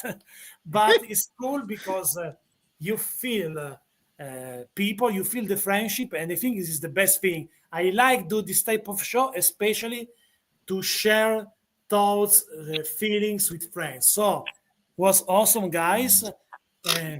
Thank you so much to be right here, also because all of you were before in this type of show, and to me it's a big pleasure talk with you. Okay. Thank you for having grazie. You're Where welcome. are you guys located? What? Sorry. Where is everybody? I'm in New York, just north of New York City, about an hour or so. Oh, okay. And I'm the armpit. I'm the armpit, New Jersey.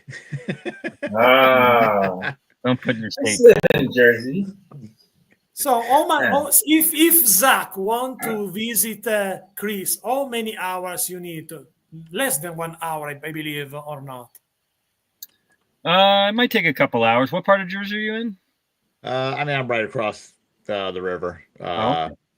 Like whatever, in the middle between George Washington and Lincoln Tunnel. Oh, okay. All right. Yeah, I can be there. I can be there an hour and a half, maybe. You always have an open invitation to the Four Horsemen Studios. Thank you. And the sublet of D13 twice. Yeah, I know your area. Do you know I used to work at McFarland over in Bloomingdale? No. I give him credit for what he accomplished, but he screwed so many things up. I was there like 07 to 09. And it was like, okay. Oh wow. 07 is when I started at NECA. Okay. Yeah. So, you know Silva. Yeah, I know Silva. Yeah. I sat right across from him and tormented him. Yeah. So there is also a final comments in the chat to a shout out to JP by Keith Giles. Keith is also a writer. He writes many books, and I don't understand how fast you guys just boom, boom, boom, boom, boom, boom. Maybe it should be interesting have him in a show to talk about writing someday. Hell yeah. Yeah. Why not? Keith and I will collaborate on something one day. We met, I think, in 2003 after I finished college. We had some different stories going, and I was trying to figure out what to do with my career. And I ended up bouncing around, and at some point I was in California, and we met. I think it was a book reading, something like that, one of his books. So, pretty cool. Always a small world. Yeah. So, let's go to the final song. Because I need to have a dinner. I'm close to 6 a.m. I need to walk the dog without to forget the key like last morning. Because last short final story. Last morning, when I finished my day, to work on my stuff. It was around 6 a.m. It's time to walk my little puppies. I have a new dog now. I forgot the key inside the house, but because the the door is automatic close, you can open, no? Thanks God that a friend of my mother has another copy of the key. I walk 1 hour with the puppy on my arms to find the other key. I went to, when I go back to home was around 7 a.m. I was too sweet because it was too hot. I had a shower, I had a breakfast, I went to sleep at 9 a.m. A late night for you. It was really crazy night because I hate to go to sleep when it's too much light outside, wake up in the morning. So let's do this.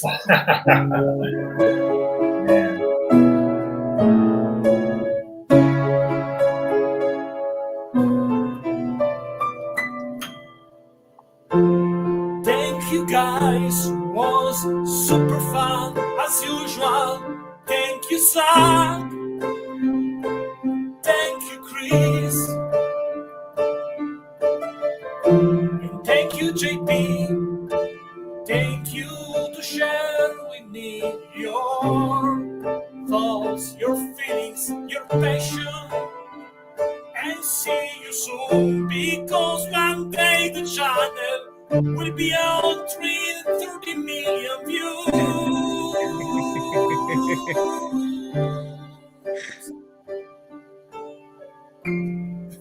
So don't go anywhere, because the show also, as always, thank you, Chris, thank you, Zach, and thank you, JP. Thank you, guys. But before to say goodbye, a little short fun video to everybody, and after this little video the stream is gone. Let's keep dancing. Thanks for watching, my friends. And please smash that button, my friends. Please smash and subscribe. Help this channel to go to 100k subscribers, my friends. It's my dream. Please give me your love, guys. But also, guys, leave a comment and share this video with your friends, guys. But also, my friends, consider to become a patron to choose the next content of the channel. And also, my friends, become a member to be my guest in my show. That's right. And now you can see this video, or maybe this other video, or maybe another interview, reviews, unboxing, stop motion, tutorial, and more for you guys. So thanks for watching. Thank you so much, and subscribe, my friends. And so long, everybody. So long, my friends.